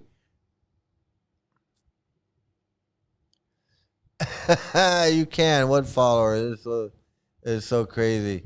You do it, then you'll know. Boom, boom, boom, I can dance. Boom, boom, boom, boom, yay. Sing it with me, and then you'll know. Boom, boom, boom, yay. You go, lady. Boom, boom, boom, boom, yay. Here we go. Narcissists are acutely aware when their victim starts to see the real person behind the mask. They know when you start to catch on to all the lies, the gaslighting, the projection and deflection, the victim shifting, blaming and shaming.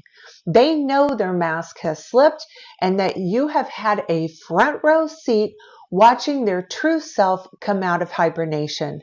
They can feel you pulling away. They can see the wheels are turning in your mind with regard to their abusive behavior. No longer are you easily fooled or manipulated. No longer are you trying to make sense out of the garbage that is coming out of their mouths.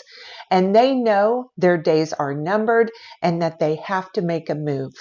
Usually, that means they are going to try and switch their cycle to love bombing in hopes that you forget the maskless version of them you have been seeing. Unfortunately, usually at this point, it simply is too late because once a victim sees, they cannot ever unsee those things. That's why I said. That's why. That's what she. I want to play that back. I'm gonna play it back just because I want to hear it again. The maskless version of them you have been seeing. Unfortunately, usually at this point, it simply is too late because once a victim sees, they cannot ever unsee those things. And that's what I'm saying. That's what I'm saying about this Radhe. Radhe knows the truth. She knows this guy's a narcissist. She knows he's a dreamer. She knows he's full of shit. But her husband is in love with this Gorahari guy. So she plays along. She plays along. But the game is, the jig is up with her. She can't unsee him for who he really is. She'll never unsee it. She'll sit there and talk about it. She'll say, oh yeah, he's great, and I'm back in the group. She's only doing that for her husband. I guarantee it. Because she can't unsee what she knows. She can't unsee the narcissism. She said, you're a narcissist. She came in here. She watches these videos. She reached out to me. She knows the truth. You can't unring that bell. That bell is rung. That ship has sailed. It's over. She's done with him. But she'll play along. She'll play along. Dude, she's going to play along with you. She's going to string you along, and she's going to act like she's with the program. And your dumb ass is going to go right along with her. Your dumb ass is going to go right along with her. Because you're too stupid. You're too fucking stupid. And you know why I know you're stupid? Because you're a goddamn dreamer. He didn't have that dream. I did. And I didn't have that dream. He didn't have that dream. I did. I know you think that's so important. He didn't have that dream. I did. But she got you figured out, dude. It's over with her. You can harass her and you can bully her. You can do all that shit all you want, but it's done. She is done. She's like this. No! I can't take anymore. I've had it with you. She's had it with you, dude. She has had it with you. She's had it with you, man. She don't want nothing to do with your fucking stupid dreaming ass. Your stupid dreaming ass with your fucking douche little douche dance. Your little douchey dance.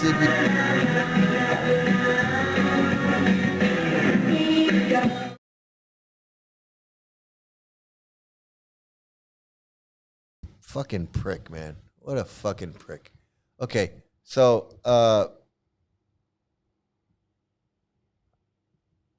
what do we got? What do we got here? Okay, so we did that. Okay, we have some fun now. It's time for. Let's go to where is it? Let's go to the Krishna zone.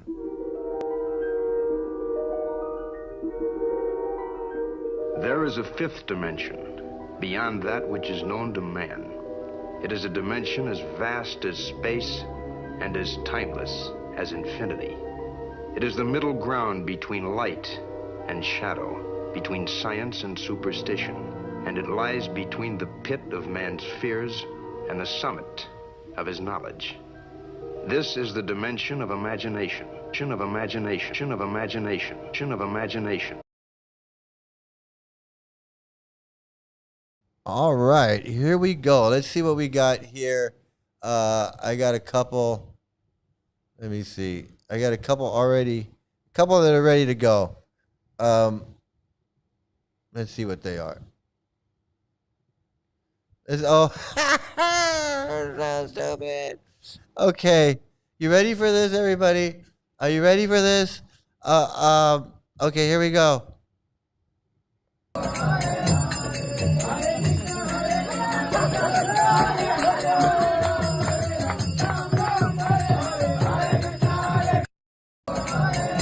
Now I know look, I know that they're trying to play Advaita, Nityananda, Lord Chaitanya and Nityananda, they were feeding each other and playing.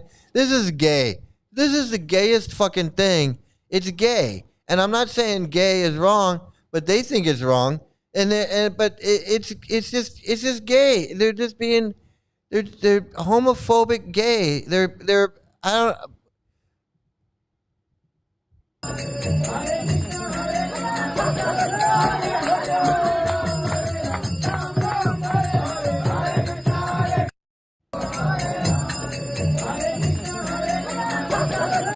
That's what a husband and wife do when they get married. They feed each other wedding cake.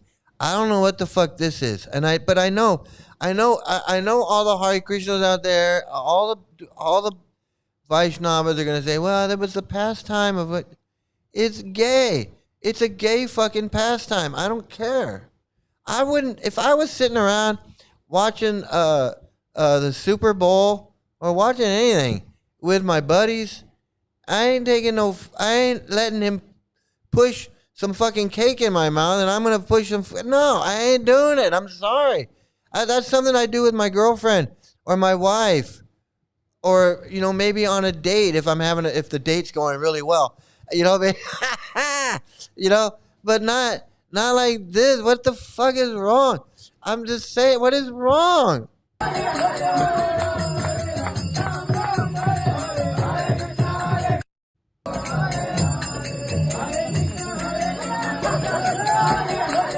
Am I wrong? Am I wrong? I wouldn't do it. I'm not homophobic, but if it was a gay party and this is what everyone was doing, then yeah, hey, this is the part that we're doing, but this is I don't know, man. This is weird. To me, it's just weird. Because he's a guru. He's a guru, and he's supposed to, I don't know, man. It's, okay, enough of that. Enough of that gay shit, okay? No, I'm just playing. Here's some more gay shit. Okay, here we go.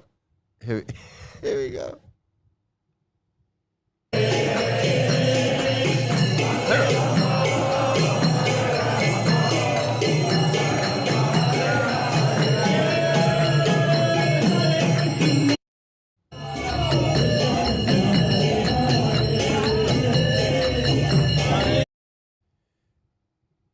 more stupidity. What is this?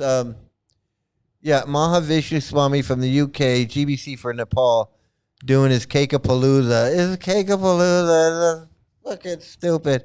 So stupid, man. You notice the fact. You notice the fact. I noticed something. It's so gay, man. I'm sorry. I'm sorry. I'm sorry. It just is. Now this. Get back to this. This is God. Talk about brainwashed freaking.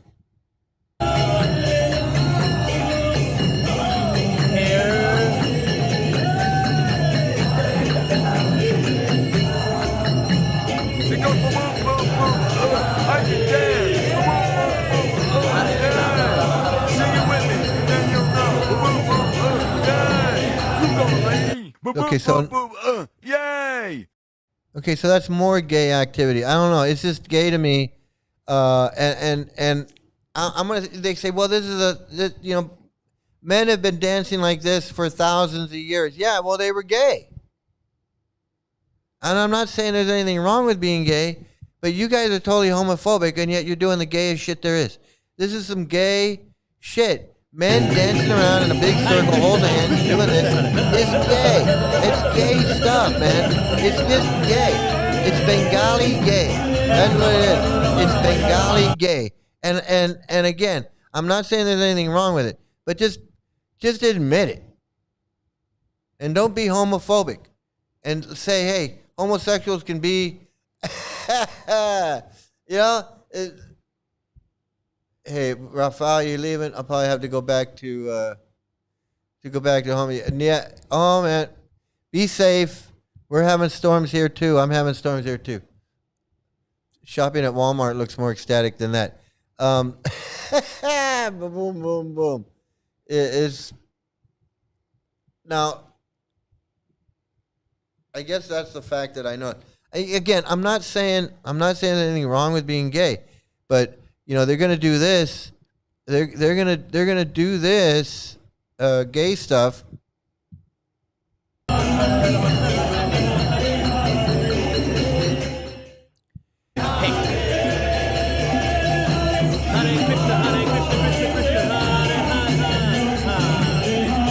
They sit there and do this gay stuff, and then sit there and read out of the book about how gays, homosexuality is evil and demonic, and homosexuals were born from the ass of Lord Brahma, and Prabhupada says multiple times that homosex is mental illness, and it's this and it's that, and it's degraded, and no gentleman would have anything to do with it, and he goes on and on and on.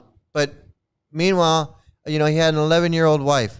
I say, get on with the gay stuff, do the gay stuff, and leave the little girls alone. If two grown men want to be gay and dance around, hold hands, and fine, let them do it. Let them fucking do it. Let them be gay, and leave the little kids out of it. Leave the little girls out of it. Stop the child marriage and allow gay marriage. That's what they should do. Some of them most certainly have to be gay. Absolutely. I mean, I wouldn't do it. I just wouldn't do it. No, I did not. I never did that. I never got in a circle and held hands, and I definitely did not. Never did that. And you can call me homophobic. You can, maybe I was homophobic at the time because I was in the cult. And homosexuality. I didn't think homosexuality was demonic, but I went along with the idea that it was wrong. Not necessarily they're demons, but I guess everybody's a demon. But I mean, I was not a fanatic. Let's just say that I was not a fanatic. But I accepted what Prabhupada said, and that it was just not right. It was wrong. It's not something that a sane person should involve themselves with. But see, that was a switch in me because that's not how I felt before I joined the cult. Before I joined the cult, I was like, I didn't give a shit about homosexuality. I didn't think about it or anything. But then once I started reading Prabhupada's books, I started to lean that way because I'm hearing Prabhupada preach it that, homosexuality is wrong and it's not right and it's degraded. It's a degraded life and just sex life is degraded. If ordinary sex life is degraded, then obviously homosex life is degraded. So yeah, I definitely started to lean that way in my thinking, and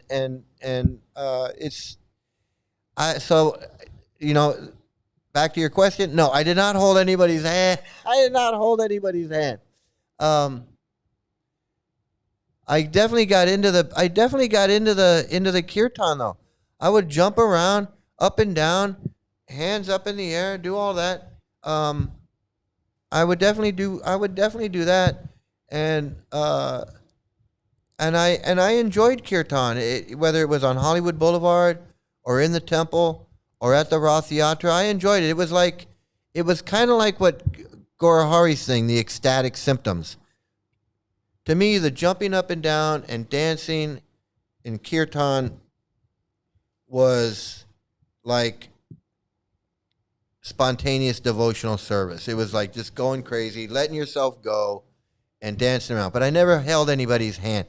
And I didn't like the idea that the women and men were separated. It made me feel like it made it feel a little cultish, I guess. I guess that's why I that bothered me.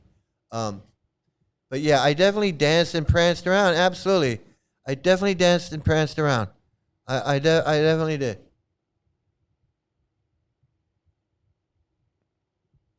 So you didn't have a guru for 10 years. You didn't hold hands with other dudes. How did they not kick you out of the cult? Wasn't it too much free thinking for them? Okay, so for the first 10 years, from 92 to 96, I was just kind of hanging around. So 92, 93 is when I put my daughter in the school. And I was hanging around. I was hanging around the temple. Then I started working at ITV because I was hanging around the temple and I was doing video, and I was doing my own. I was doing my own thing. And but I was friendly with ISKCON. I didn't have a guru, but I was friendly with all the Vatsika people, like Sura and Swavas. I knew everybody, and they knew me. And my daughter was in the school, and that's why they didn't kick me out. I was paying to put my daughter in the school. So my daughter was in the school, and I was doing like freelance Krishna stuff. And I'd get in the van, I'd go to Venice Beach with them, and I would go to the Rath Yatra and all of that stuff with them. And then by the late 90s, like by 97, I think somewhere around 97, 98, I'd been to India twice. I met Yashoda. I started hearing about Ritvik stuff. I already knew the gurus were bogus. I already knew the history of the gurus, so there's no way I was doing that. And then I heard about Ritvik, because I was pretty much like, well, if I can't be if Prabhupada's dead, I'm not going to be a Tamal disciple. I'm not going to be a whatever disciple. I'm not doing that. That's stupid. Too many falling down.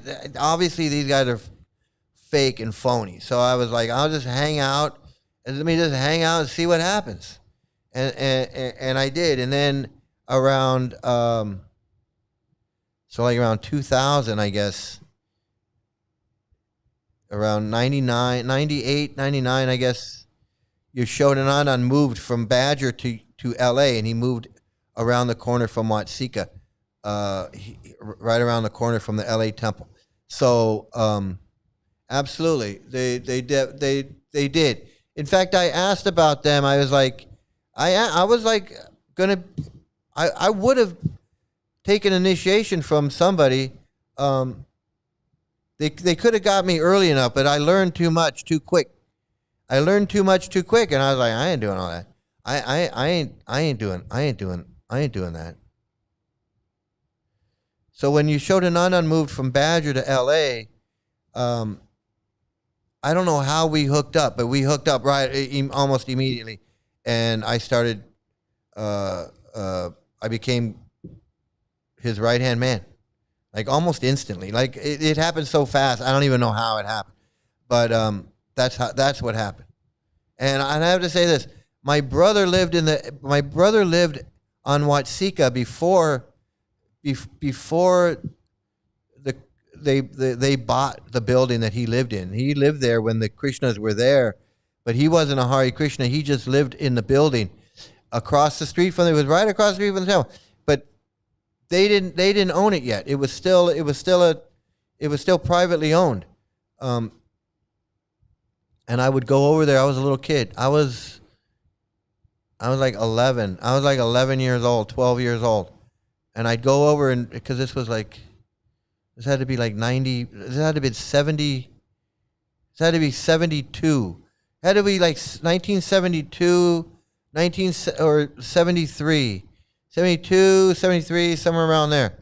The LA temple was brand new. They didn't own the building across the street from the temple. My brother moved in there. He got married. My brother got married and he moved into the temple. I was like 11. I was like 11 or 12 years old. And I'd go over to see my brother. He wasn't that far from where I lived. And I'd go visit him and his wife. I'd go visit them. And I'd see the Hare Krishna. I'd see the temple. I'd see him right there. But he wasn't a Hare Krishna. He just happened to live there. It was just kind of one of those coincidence thing. That's it. I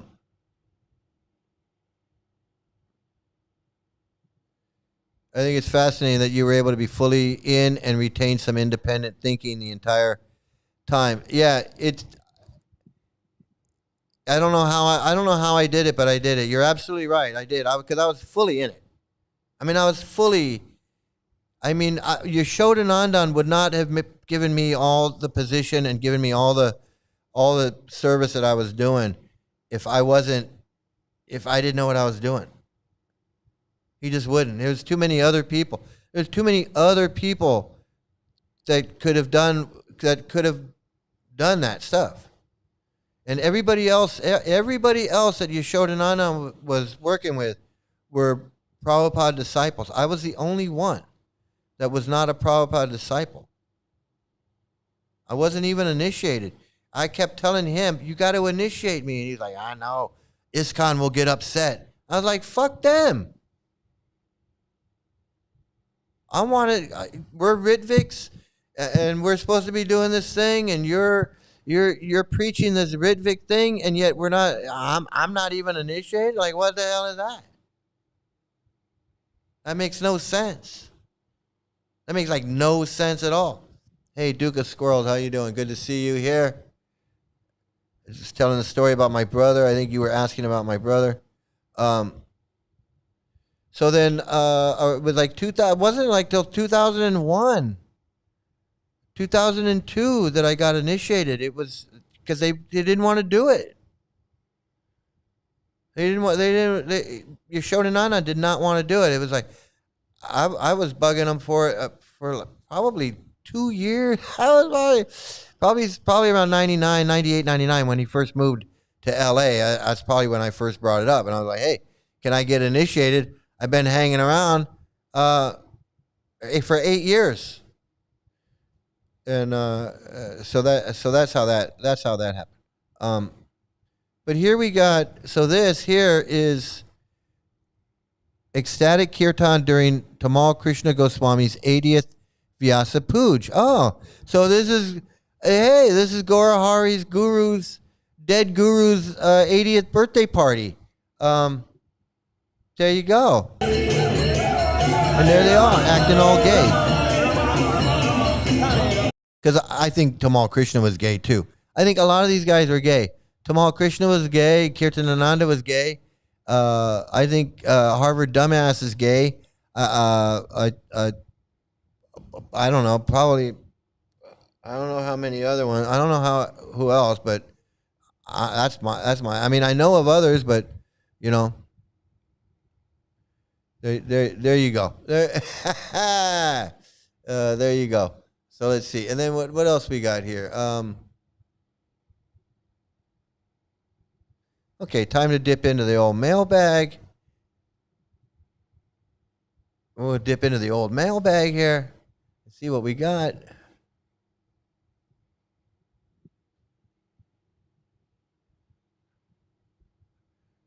We've got.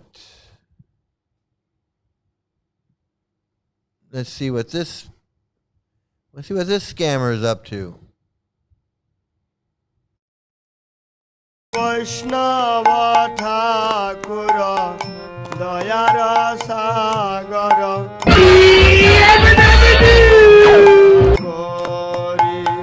Oh He Vaishnava Thakura Dayara Sagara Edase Koruna Kore Oh He Vaishnava Thakura Dayara Sagara Edase Koruna Kori Oh He Vaishnava Thakura.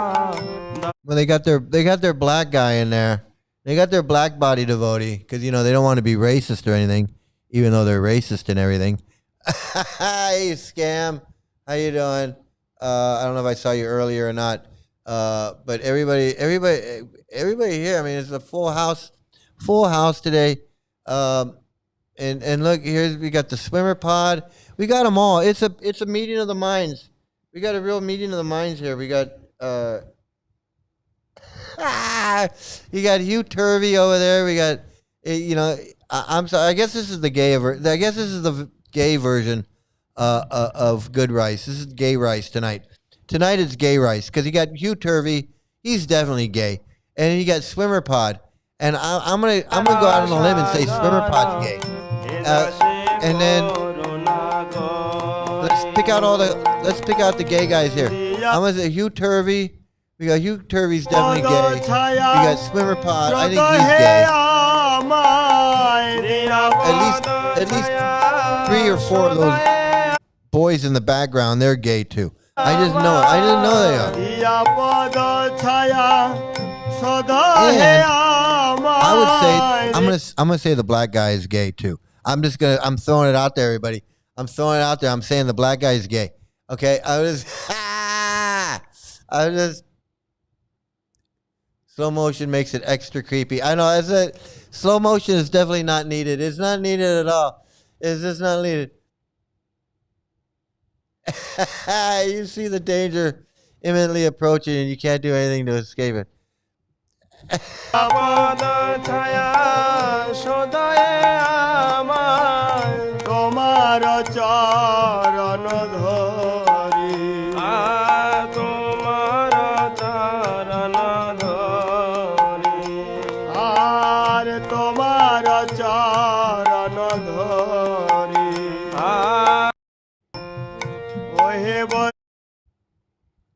It says Shivaram Swami visits Krishna Life Temple.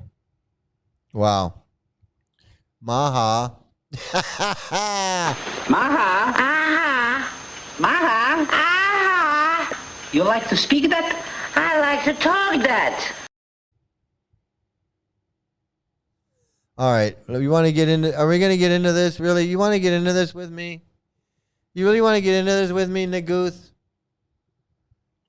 There is a material world and a spiritual world, and you have the kingdom of heaven inside of you. Really? How do you know? How do you know? Tell me how you know. Naguth, tell me how you know this. How do you know this? There is a material world and a spiritual world, and you have the kingdom of heaven inside you. How do you know this? Tell me. You brought it up, so tell me. How do you know this? How can you prove this to me? How can you prove to me that there's a material world and a spiritual world and that I have the kingdom of heaven inside of me? How can you prove that to me? Prove that to me. How can you prove it? Explain to me. Explain to me. Explain to me how you can prove that to me. Naguth. I know you want to be the teacher and the guru and everything, but so I'll play along. I'm gonna play along. I'm gonna play along. How do you know? How can you prove that?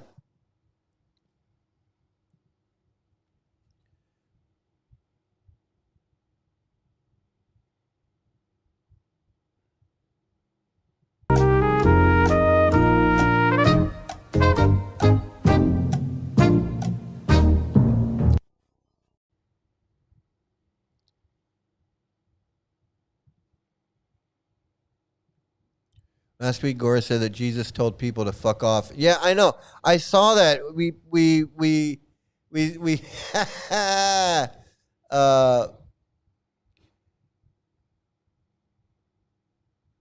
yeah, like he said it like it was a fact. He said it was like it was a fact, and he said it in that way, and it blew my mind. And like I didn't need anything else to convince me. I didn't need any more convincing. I didn't need any more convincing that he was a fraud and a fake and a phony and a piece of shit and a downright evil piece of shit. I won't even call him a person. And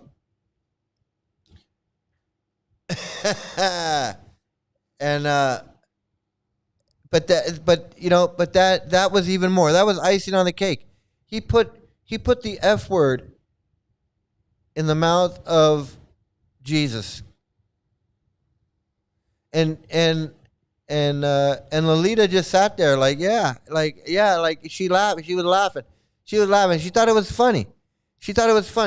And I'm not a Christian. I'm not a believer in that way, where that angers me or it pisses me off. But when I see him using that as a way to glorify himself and a way to manipulate these people, these innocent people that really want to love God, they're really trying to love God, trying to learn something, try to be spiritual, and somehow they got mixed up with this guy who wants to say that Jesus is using the F word and he's telling people to fuck off and this and that. In his own way, I know in his own language, he told them to fuck off. And he said it in his own, and I know he said it. And it's just, to me, that's fucking weird. He's a psychopath. I can't say it enough.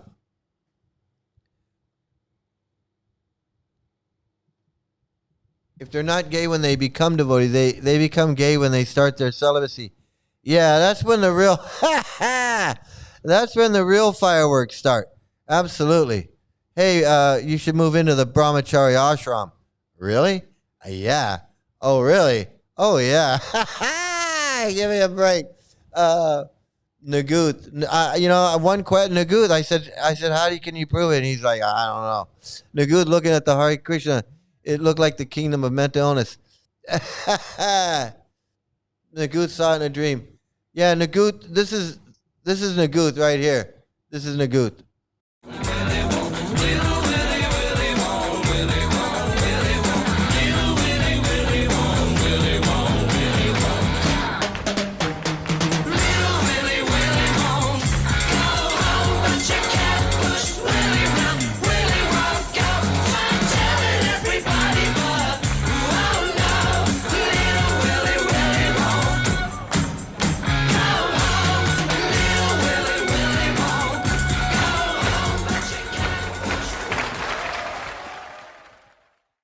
That's Naguth. Yeah, he does. Absolutely. And that's why he's an even bigger piece of crap. He's just a big piece of crap, man. He's offensive to everybody and everything. He's just a horrible person. I know. Jesus never used profanity. I mean, he wants to bring Jesus down to his level. And again, that's and here I'm someone who doesn't believe in this stuff. And I'm offended by this guy. I'm offended on behalf. I have no standing, but I'm offended on behalf of people who believe in this stuff. Yeah, Naguth can't say anything. He just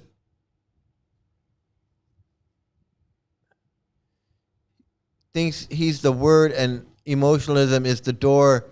That's what he says, has nothing but wickedness inside. I know, it really is. I have to agree, man. He really is an evil, despicable person. Yeah, despicable. He really is. He really is just an evil, despicable person. And I think Radhe could see it, man. Radhe is a smart woman. And she could see it. She's not that brainwashed. And she couldn't see it, and she sees it. She sees it. She totally sees it. Okay, let's move on. Because this is fun. I love goofing on these pieces of shit. What is this guy? Let's see what this guy's got. Hold on a second. Let me.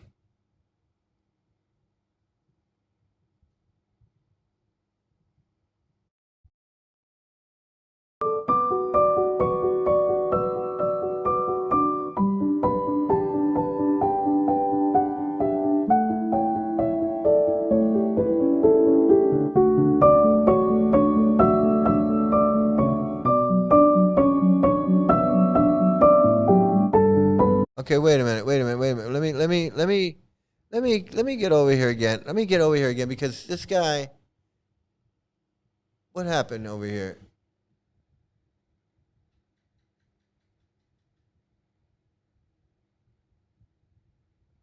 Oh. So what happened?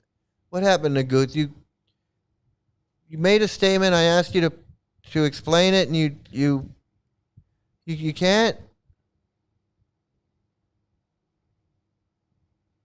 You know, I'm just a dumb comedian. You can't answer my dumb comedian question. You can't do that. That's pretty sad.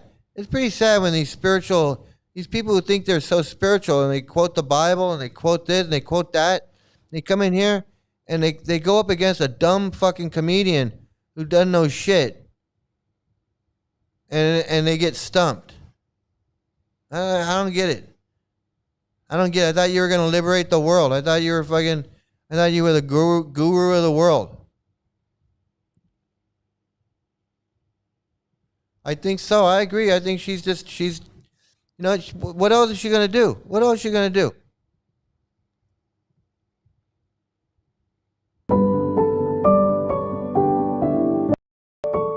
You know, and I gotta tell you something, man. No one else. I don't hear anybody else saying it.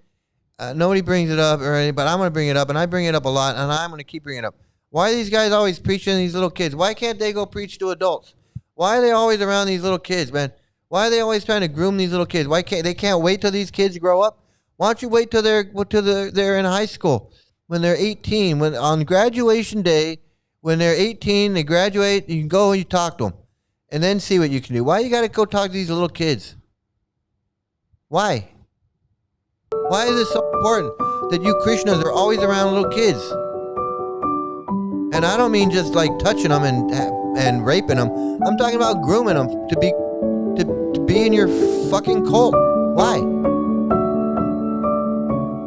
Why are you preaching them worship this man, this God man with a stick and the flowers and the bullshit? I don't. Why? Why you can't you can't force that. You can force it on these kids. I'll tell you why. Why you ask? Mike, tell us why. Why? Because they can force it on these kids. These kids don't have any choice. They got to sit there. They got to sit there and listen. They're in school. And these guys come to school and they go, I want to talk to the kids. And they're like, okay, Maharaj, go talk to the kids. Okay, Maharaj. Maha.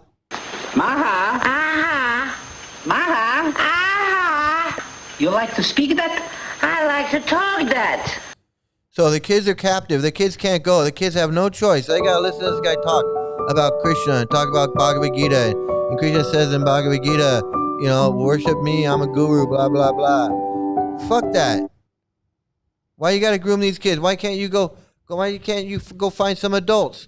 Because adults, it's hard to preach to adults. Adults don't want to hear this bullshit. Why can't I just preach to some kids? I know we'll get at least one or two out of them.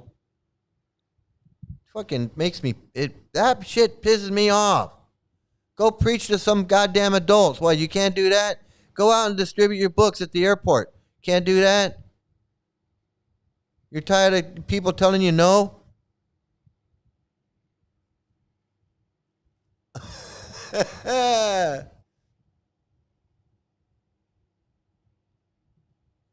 We all have problems in life. We fix it and get over it. On the other hand, Gora had some taxi ride problems, and then made it out to be a big test from Krishna, had to make it his glory. Yeah, he's not going to be he's not going to be William Zoda and be just a normal Hare Krishna. He's going to be Gaurahari, Srila Gaurahari, Avadut. And people are going to call me Maharaj and call me Gurudev. Maha, aha, Maha, aha. You like to speak that? I like to talk that. He wasn't happy being Balabhadra or whatever fucking name Tamal Krishna gave him. He wasn't happy with that. He wanted to be guru. But you know what? You can't. You don't become a guru in ISKCON because you're a dumbass junior high school dropout LSD head. You can't become a guru if that's who you are. If that's all you are, is a friggin' dreaming dropout, then you can't be a guru in ISKCON. It's too hard. So he just go, well, I'll just go be a dreaming dropout somewhere else. And I'll just go find a bunch of Lalita Gungas and Fat Freddies and Govindas and Janakis. And I'll just pray on them. I'll pray on whatever ISKCON reject I can find. Any ISKCON reject I can find, I'll scoop them up and see what I can squeeze out of them. It's disgusting.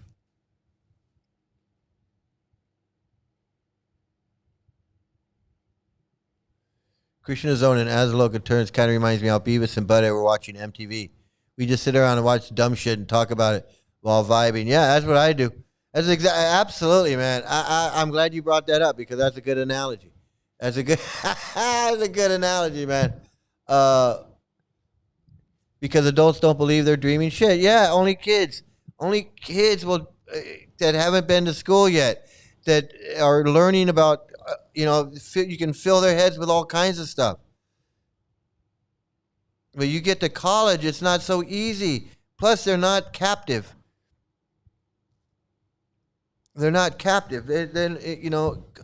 College kids, they're there because they want to be there. And if they don't want to be there, they're not there. And they don't even go to class. A lot of them are like, I don't even need to go to class. So they're not captive like the little kids. That's just disgusting that they prey on these little kids. They prey on these little kids, and I want to watch it again because it's so fucking disgusting. They prey on these little kids, man.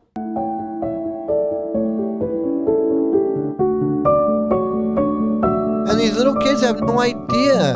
These little kids are too young to even understand what's going on. They don't even know what's going on. They're like, the holy man is here. Oh, he's a holy man, and he's got the holy books. He's got the Bhagavad Gita or whatever. Oh, we have to.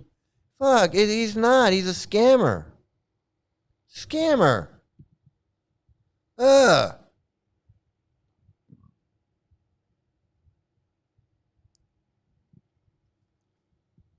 Duke, taxi problem en route to the hot springs. Poor guru.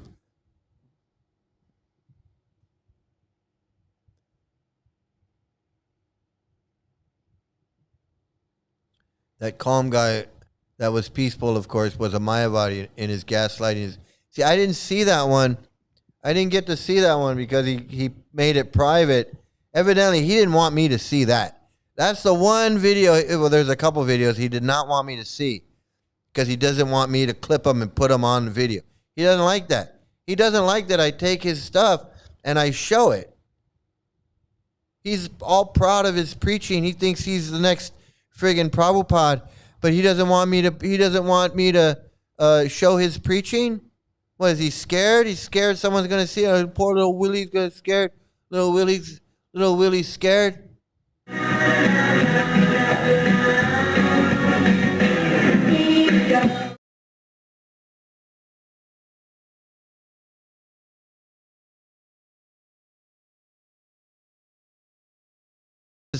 That's his thing. He says that all the time. He goes, many are called, but there's only a chosen few, and the gate is small, and only trying to make excuses for why no one listens to him. He's trying to make excuses for why no one gives a fuck what he's got to say. He's only 5 knuckleheads buy into his scam. I know. And he's going to sit there and say, well, Prabhupada says, don't be surprised at how many people leave. Be surprised at how many stay. Yeah, more gaslighting. We call that gaslighting. Everything Prabhupada said is gaslighting. The whole fucking 40 volumes of Bhagavatam is nothing but gaslighting.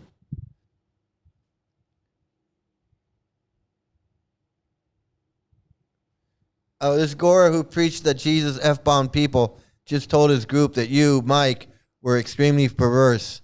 Yeah, he's talking about Chaitanya peeing on Murari's prashadam. He thinks that's great. He doesn't think that's disgusting.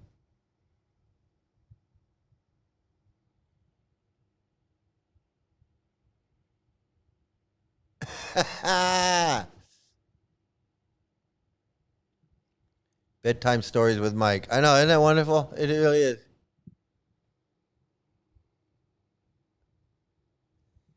Yeah, I tried to. I was working on a video. I tried to watch it. I was working on a video and I couldn't do it.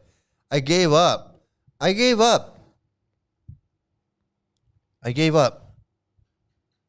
said, I can't do that.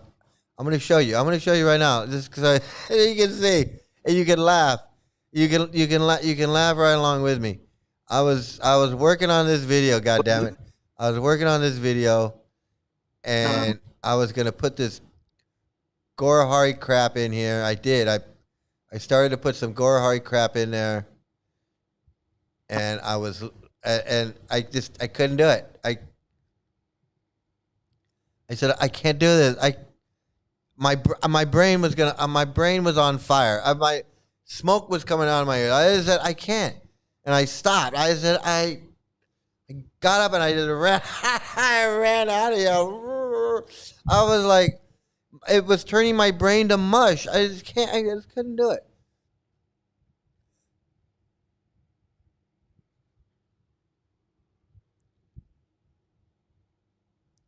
I know. I'm surprised they still let these freaks in the schools with their little kids. Like they don't know any better. They should just tell them, you know what? We don't want you around our kids. I mean, that's the normal, sensible thing to say. Is like, no, I don't think so. I know that's not gonna happen. Like, it's like, where's that lady? Like this lady. It's like this lady, man. You just got to tell them no. No. And breathe. And breathe. Let the uncomfortable silence be what it will be. No, you're not Let the getting near our children. Short, succinct, clear, simple statement land, and let the silence be what it is. Let it be what it is. Breathe, stay in your body, hold on to yourself. You're simply delivering information. Remember, this is a business transaction, right? You're approaching it with that mindset. No emotion. You can also say things like, I understand, or I see, or I hear you, or I'll let you know. Yeah, I'll let you know. Can we come in? Can our pedophile cult come in and preach to your kids? I'll let you know. I'll let you know. How about a big no? And then just let the silence just be what it is. Just say no. Hey, I need you guys to come into my class.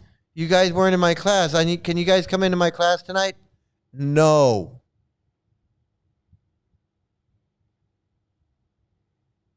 That's it. No. I don't have to explain. I don't have to say why. I don't have to give excuses. No. Well, if you don't come into the Amazing Grace place, you're going to end up, you'll end up in Maya, and the Yamadutas are going to come and they're going to drag you away.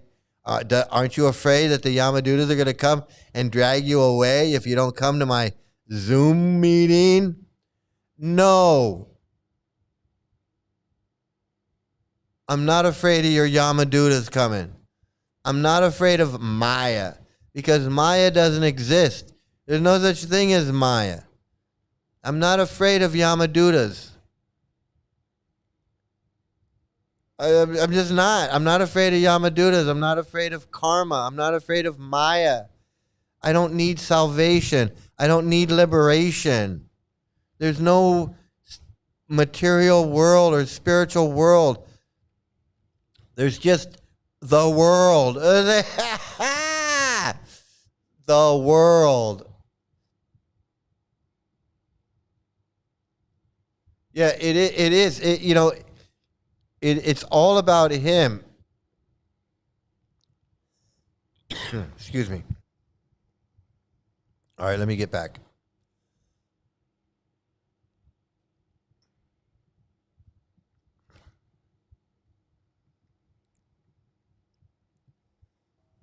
I'll get back to you. Let me see. Let me think about it. Again, short, succinct, super clear, followed by silence. Silence is so powerful. Yes, silence is so powerful.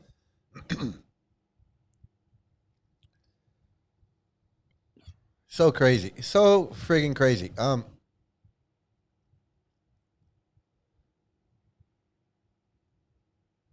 What is this? Janaki was reading on how our pure devotee becomes universally glorified. Gaura's eyes and face lit up in joy. Chaitanya and Gaura will be world famous. He'll be forgotten a month after he passes away. He'll be forgotten before he passes away.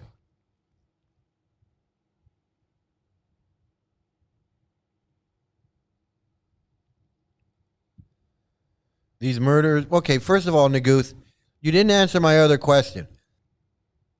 So now, what? You're gonna make a statement, and then I ask you a question to explain your previous question, and you just ignore that, and then think you're gonna say something else? Is this your narcissism? Is this your entitlement? You think you're entitled to make a statement in my chat? And then I ask you to clarify it, and you don't, and you think that you're entitled to make another statement? Is that what you think?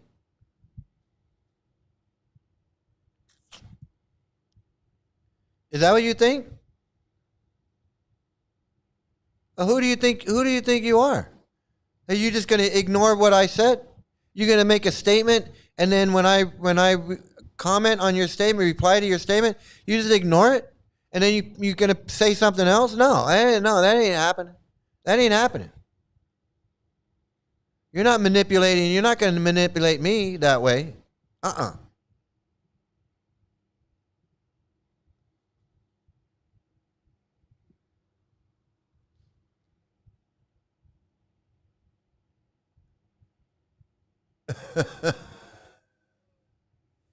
Yeah, it is fun. It is funny.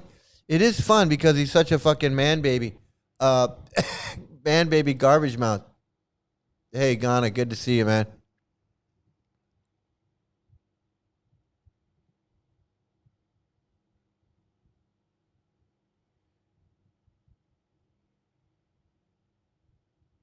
Yeah, what I need to do is when he says something, I need to just grab it and then just store it and just stockpile all the stupid shit that he says that catches my mind. See, I don't do that.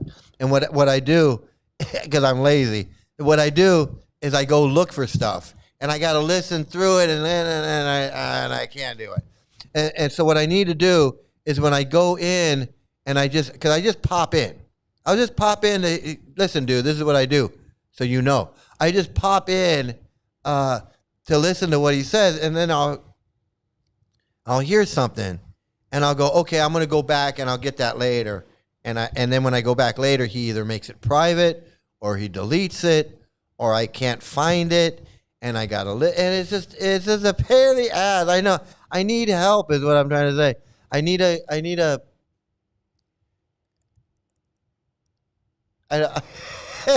You'll get. He talks his culty talk all the time. I know. He talks about himself all the time. I know. I just can't take it.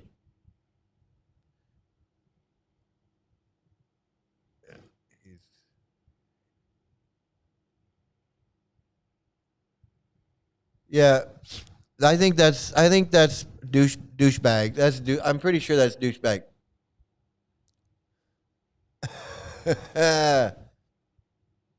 Maya is Maya. HR is still trying to figure out the job description.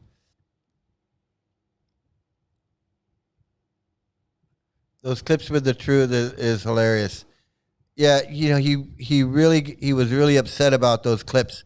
He did not like me editing him into that doctor talking. He did not like that. And you know what? I don't care. And I'll make, that's why I wanted to make another one. I'm going to make more and more and more.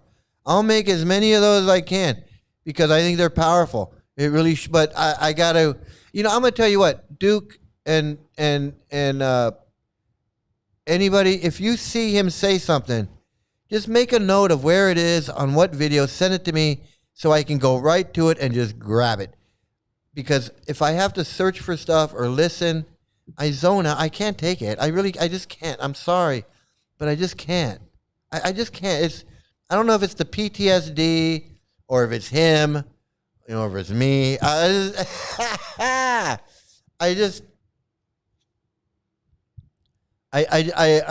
don't know. I know he does. He puts stuff in private mode really quick when he knows. But if you all want to do that, you know, if you see something, you hear him, you're watching, because a lot of you guys watch it. It's fun. It's fun to bash him and just. I mean, what I mean, it really is. I mean, it really is fun. It's fun to give him a hard time. It's fun to make fun of him. He's such an arrogant prick that how can you not enjoy this watching this guy be a dick and be a fool? And I mean, how can you not? I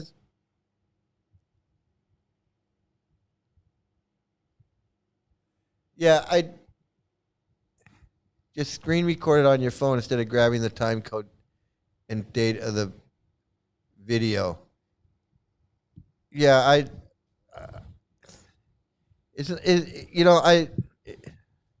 I've tried a couple different ways of grabbing stuff when I see it. I'm sure I'll work out a system. Right now, I don't have a system worked out quite just yet. So it's a little frustrating, but I'm sure I'll figure it out because it really is fun.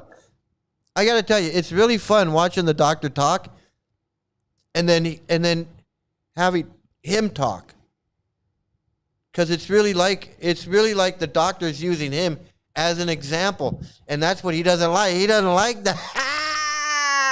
He doesn't like that. He doesn't like that so much. Well, isn't that special? Isn't that special?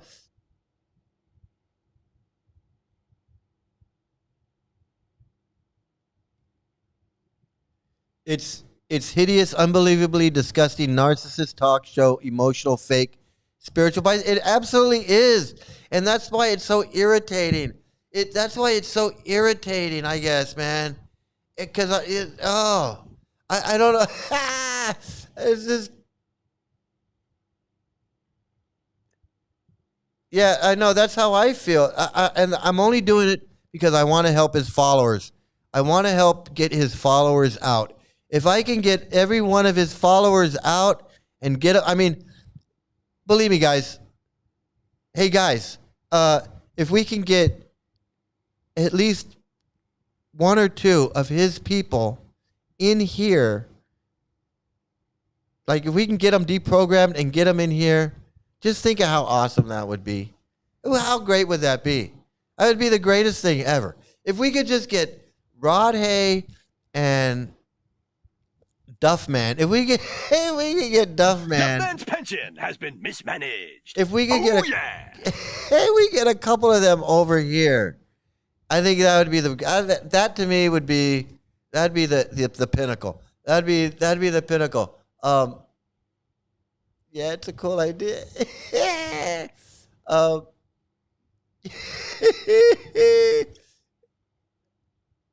Yeah, she says crazy stuff all the time. She says crazy. She makes stuff up. She just makes stuff up. What did she say the other night? The other night she just made something up. Like she said, whatever you think in your mind, that's Krishna. And I was like, no, it's not. No, it's not. It's so stupid. I know we should make a drinking game. We should make a drinking game out of it. Like when like we all watch. We should do this. We should all watch. When he's live, when he goes live, we all watch, and we'll pick out certain phrases. When he says "parampara," or he says "I had a dream," or he said whatever, and then that's when we all have to drink, and we'll see how fucked up we'll get. I'll say we get fucked up. I know. It's so. They say they all have pure love. Then middle finger the audience. Green teeth, scabby headed Govinda was crying tears of joy to be in their family. I know. I know. We could take a shot every time he says the F word. I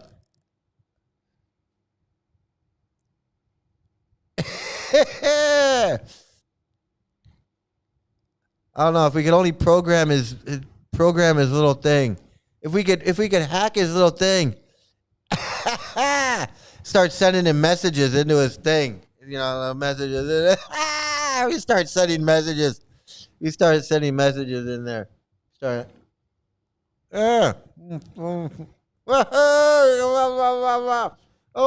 Hare Krishna, Hare Krishna, Hare Krishna, Hare Krishna. Oh my goodness. It's fun being a comedian. I do all kinds of crazy stuff. I'm not a guru. Maha. Maha. Maha. Aha.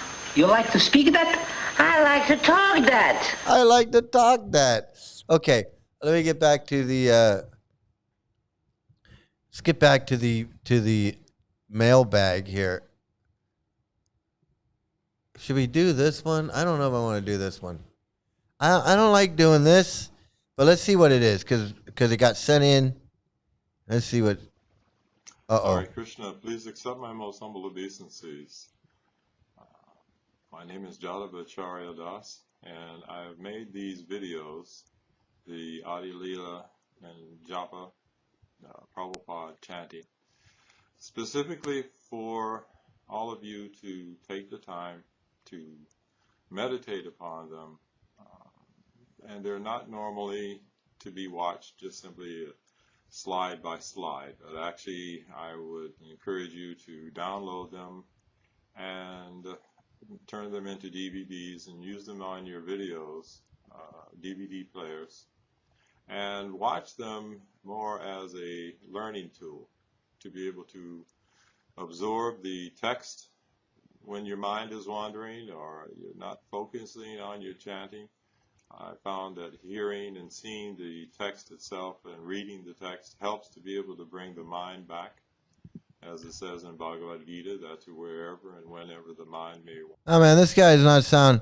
This guy doesn't make me. This doesn't make me want to do it. It's just not. It's not enlivening. It's just nothing. It's just. I don't know, man. But I don't know how I was into this. How the fuck was I into this at one time? Due to its flickering, unsteady nature, one must learn to bring it back under the control of the self. I would like to also encourage you to take more time to meditate as you're chanting. it will help.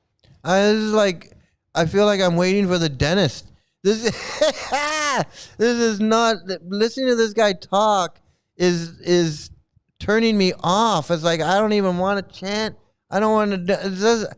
This is ridiculous. The focus actually becomes clear as time goes on. This is not something to, again, rush through.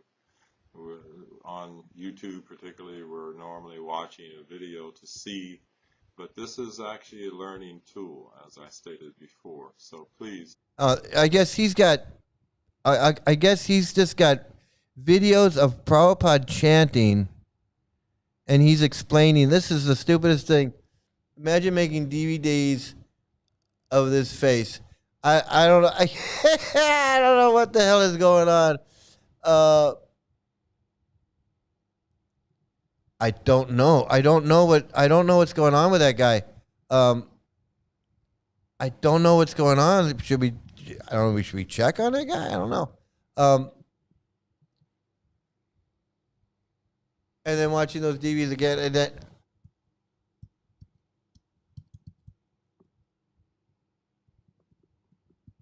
what was this guy? I don't remember that guy's name. I don't know how to find that guy. I have to go.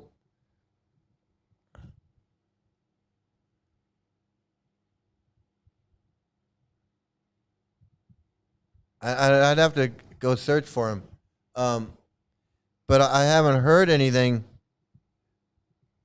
Let me see if I can find that guy. That was a disturbing video. Let me just tell you, man, that was disturbing. That's like one of the most disturbing videos I've seen in a while, of a guy like crying over that stuff.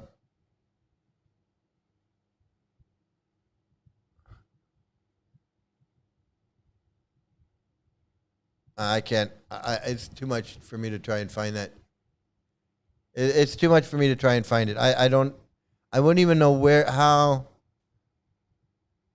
to find it. Oh, here it is. Okay, I found it. Okay, yes, I found it.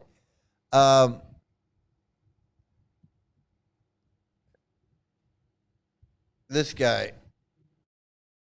Devastated.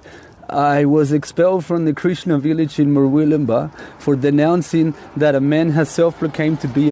Okay, so he's got a part two. He's got a part two, I guess.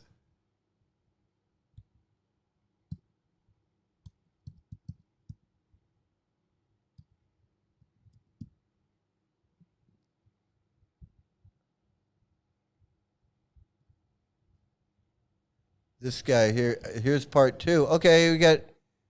But it's their duty to make the community safe. And they are full aware of this. And they are full aware that none of the staff members have background checks or working with children when there are children. They confirmed that to me. And I know the police knows because there has been reports to them. We should have undercover police, please, to the local police. Please send undercover policemen disguised as yoga teacher, whatever, and you will see for yourself. Please, to the local police. I believe in you. Please investigate this. Women are being raped there. Children are being molested in the school. This is an outrage. This is a great opportunity for the local police to stand up to this and lead by example. I believe in the police. I know the police do a lot of things that are wrong, especially when it comes to Aboriginal people. But I also know they do a lot of good things. And there was a policeman that saved my life back home in Uruguay. And we need to appreciate that too. But now it's their time to shine. Now is the chance for the Murwilimba police, for the police in Tweed Head, for the police in Byron Bay, and all the local policemen and women to show solidarity with these children and women. Because when you have so many people coming forward. You know, I'm gonna tell you right now. What's sad is that he's gonna be in for a big surprise, because that's how I felt when my daughter was molested in L.A. And I felt like, well, now's the time for the LAPD. They got my daughter's testimony. They got my testimony. The teacher, the guy lives up above the school. There's a record of everything. When my daughter, when I dropped her off, when the school started, she was obviously with him. It seemed, pretty open and shut case. And no, it wasn't an open and shut case. It was a shut case. It was just shut. They didn't give a fuck. The LAPD didn't do anything about it. The temple didn't do anything about it. The police are not going to come in and pretend to be a devotee and go undercover so they might be able to entrap somebody. That's not going to happen. I mean, that's just not. That's the movies. That's in the movies. That's not real. That's not reality. What's reality is the cops don't give a fuck until something happens. And then when something happens, they go and they try to figure it out. And sometimes they figure it out, and sometimes they don't. Most of the time they don't. Sometimes they figure it out. Sometimes they get a confession. If it's a sexual assault with a child, they don't. Those usually don't go anywhere because they need a confession. They don't convict a grown man on the word of a child. It just doesn't happen. They're not going to send a grown man to jail for 20 years based on what a 5-year-old kid says. They just don't do it. Even if the 5-year-old kid's telling the truth. Because they're going to put a 5-year-old kid on the stand and have a fucking 45-year-old lawyer get up there and tell the 5-year-old kid, well, did you really see the old man? No. They don't do that. They don't even put an 11-year-old girl on the stand. I said, why can't my daughter testify in front of a jury and tell her side of the story, and we see what happens? And they said, that's not how court works. We don't do that. That's in the movies. When we go to court, when we go to trial, we have evidence, we have a case, and we have a conviction, and we know we're going to get a conviction. Sometimes we don't get a conviction, but we know what we're going to get. But in child abuse cases like this, we don't know what we're going to get. If we don't have a confession, we're not. If we don't have a confession and we don't have pictures or a video or and that's what happens.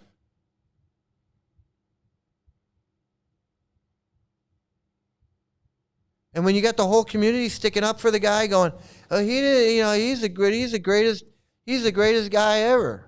He would never touch a fly. So you got a bunch of adults that are sticking up for the guy, and you got one 11-year-old girl that says, oh, this guy touched me. And that's going to go to court? That's going to go to jury? No.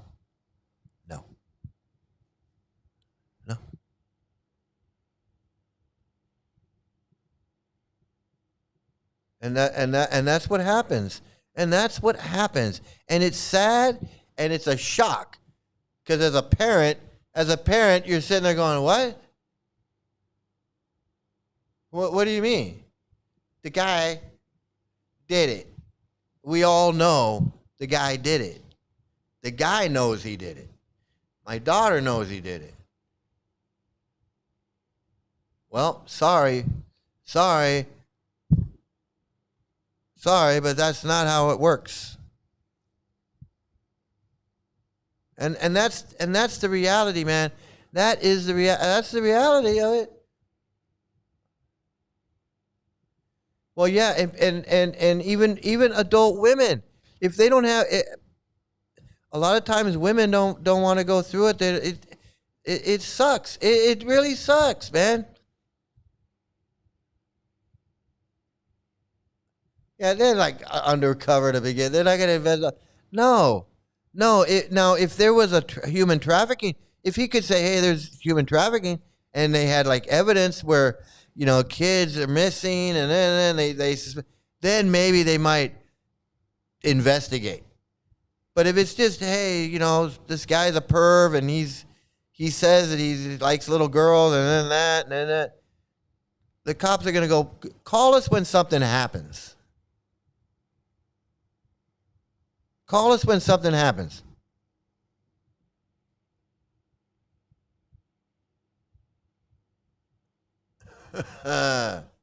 Yeah, and that's the reality of it, man. And I experienced it firsthand in L.A. and I had no idea that's how shit happens. And you know what? And it happens all the time, every day.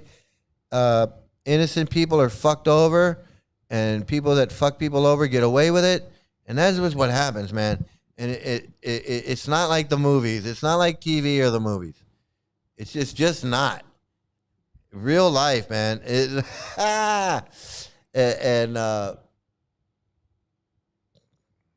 guy's in for a shock when he realizes that ain't nothing's gonna happen. And I am going to file a report to the local police when I'm safe, and I can redact it. But this is a great opportunity for the community to come together and to expel. I've been told that the gurus and the people at the very, very top are the worst. And I knew it. I knew it from the very top. It's that table that they sit next to the shop. Kieran, who is a pedophile, sits in that table. And Dave, who is a sexual abuser of young woman, sits in that table. It's a table only for men, usually. And I know what they talk about. Like I know that the sun's coming out tomorrow. I'm a psychic. They glorify themselves. They glorify themselves. That's why you gotta just leave. You gotta just leave, dude. Why are you even making this video? You gotta just go to the police, tell them what's going on, and get the fuck Just out. walk away. There has been too much violence, too much pain. Just walk away, and there will be an end to the horror. Just walk away. That's what I did. I went straight to the police. I said, "Hey, these people are threatening me with violence. They're threatening to come down here and they want to kick my ass. They want, I don't know, cause bodily harm to me, maybe kill me. I don't know. These guys are nuts." I filed a police report. I sent the police report to Yashodanandan and Yashodanandan's wife. And I said, don't ever contact me again. Just stay away from me. All of you freaks. That's what you do. That's what you do. That's the hardest fucking thing in the world to do, but that's what you do. And if you can't do that, then you make your plan and you get out as quick as possible. If it takes a week, a month, 2 months, whatever, but you get out. You don't stick around. When you know what this guy knows, you don't stick around. You don't stick around to fix it. Oh, I'm going to make it better. I'm going to fix ISKCON. I'm going to save ISKCON. Oh, if we just get rid of the gurus, everything will be okay.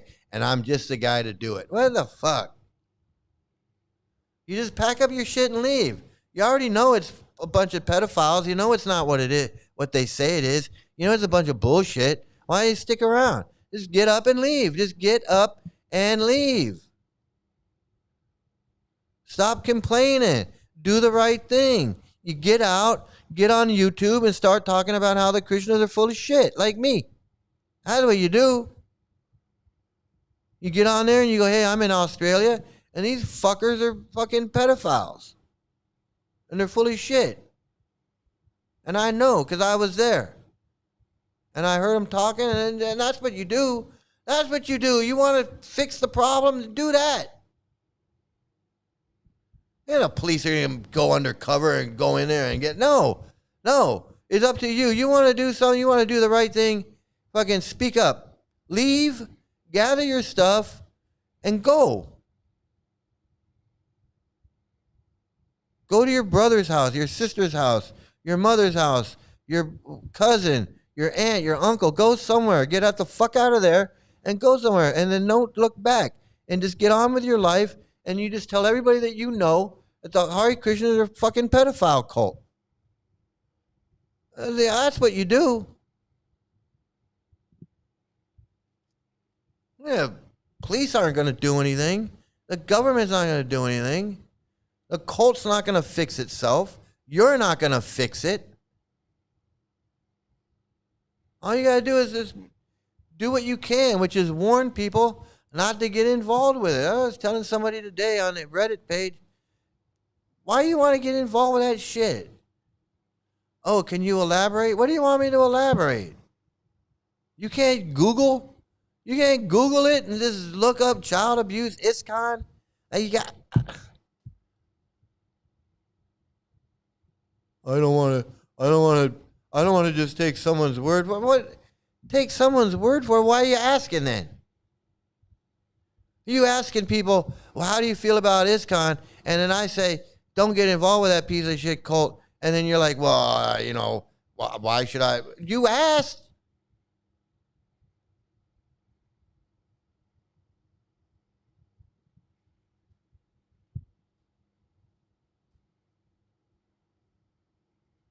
You asked. Why should I listen to you? Well, you asked. You said, hey, anybody feel how do you feel about this? You fucking asked. And I said, it's bullshit. Stay away. And now you're going to come at me asking me, like, why would you say that? The fuck?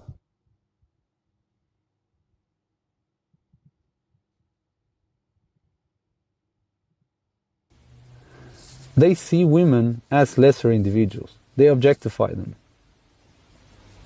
That's what they do. And it needs to stop.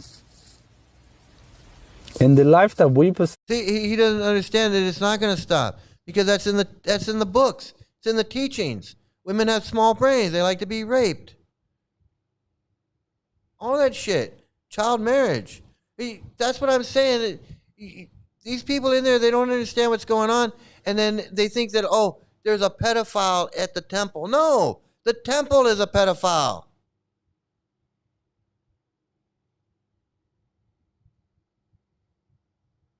Oh, we got to get rid of this guy. No, you'd have to get rid of everybody, and you'd have to burn the books and tear down the temple. That's what you got to do. You're shocked to find out that they treat women like shit. What, you don't read the books? You didn't read about Queen Kunti? You didn't read about Krishna kidnapping Rukmini? You didn't read how Balaram treated the Jamuna River? You didn't read this stuff?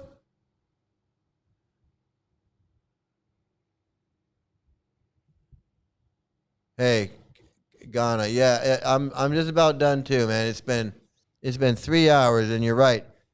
We all got to go. Yeah, everything, man. I'm gonna finish up right here with this guy.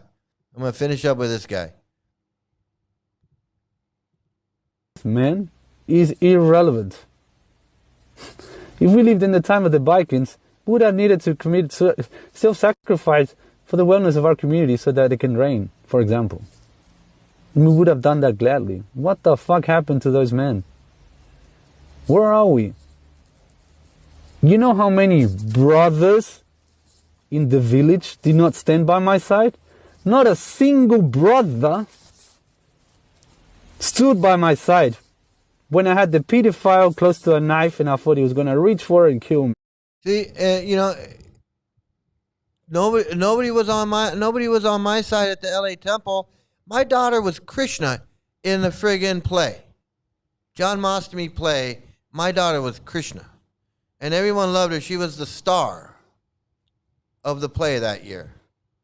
They did the whole thing, and they did like the whole pastimes.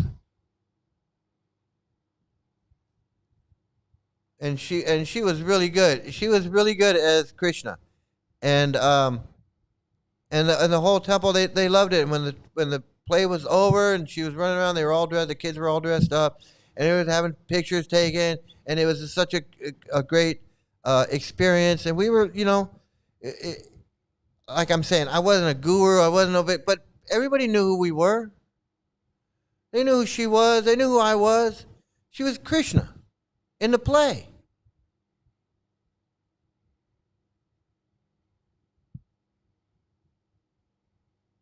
And then the guy molests her, touches her, whatever, whatever he does with her.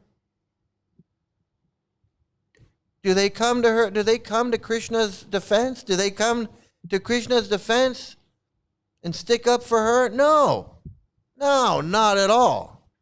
That's why I'm fucking disgusting piece of shit cult. They turn at the whole friggin' street. I mean, she had like a couple of her friends, maybe one or two of her friends, but they heard what their parents were saying, and their parents were talking shit about us, and the kids were hearing that. It's a whole fucking, this fucking pissing me off. Anyway, yeah, you're gonna hear the part where I was telling jokes and my mic was off, and that really pisses me off because those were pretty funny. Make those movie clips hilarious. Yeah, we gotta. I gotta make those clips. I gotta make some more clips. I'll do it. I get my shit together. I'll get my shit together and do it. Hey, everybody, it's been a lot of fun. So much fun with this guy. I gotta get my green screen working. I gotta get everything working. Back. How come they let some black body woman play? How come they let some black body woman play God? Well, because Krishna was black. Krishna was dark. He was blackish. But my daughter was light. My daughter's light skinned, so they had to actually make her blue. They put blue. She was blue, is what they did. Because they're not gonna put blackface on a black girl. I gotta put blackface on a black girl, so they put blue face. So she was in blue face. She was in blue face. Because we were Sri Mukunda and Radharani. Everybody knew us. We were. It's funny, man. It's funny. We were up until that point. We were like mini celebrities. We were like low key famous. All right, we were like low key famous. We were famous for not being famous. Everybody knew who we were, but we weren't. It's so stupid. Everybody knew who we were, but we weren't. They didn't know us for anything special. It's just so fucking weird. It's so weird. They knew me because I worked at ITV. That's why everybody knew me. Because I worked at I walked into ITV and started working at ITV. And my daughter went into the school, and they're like, "Who are these people?" They're like, "Who's that guy? Who's that girl? Who's that guy? Who's that guy with the girl in the school?" "Oh, that's this guy. He's, I don't know, he does video and stuff." That's funny. That's funny, everybody. But looking back on the legacy of Sri Mukunda. Where is it here? Let me. The legacy of Sri Mukunda Swami. Bhakti Venmo. Sri Mukunda Swami. It's quite a legacy. Okay. Quite a legacy. Okay, everybody. Listen, I want to thank everybody for being here. And making a special appearance. And Scam and Fake Human and Ghana. And who else do we have? We had Rafal and Duke of Squirrels. I can't forget Duke of Squirrels. And Duke of Squirrels and Snoggle. Snoggle coming in, sneaking in under the wire. We had some Snoggle and some Scam. We had Scam in here. And we had Naguth, but I banned him because I think Naguth is Gorahari, or one of Gorahari's people. But even if he's not, who cares? And then who else was here? Jolene, I think maybe Jolene. Jenna Morton was here. And Rafal was here for a while. And AJ, of course. Can't forget AJ. And who else? Anybody else? Anybody else stop by? I guess that was it. That was everybody. All right, everybody. Thanks for stopping by. Everybody have a great day, great night, great morning, great afternoon, great evening. If you're hungry, have a great brunch. And please stay out of a cult. And now, don't leave yet, because now is when you get to see me when I was a Hare Krishna. I'm going to have to update this too. This is me when I was a Hare Krishna. Thanks, everybody.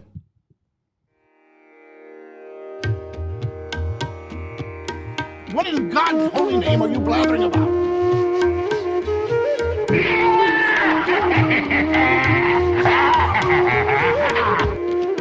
Hell! Shut up! Shut up! Shut up!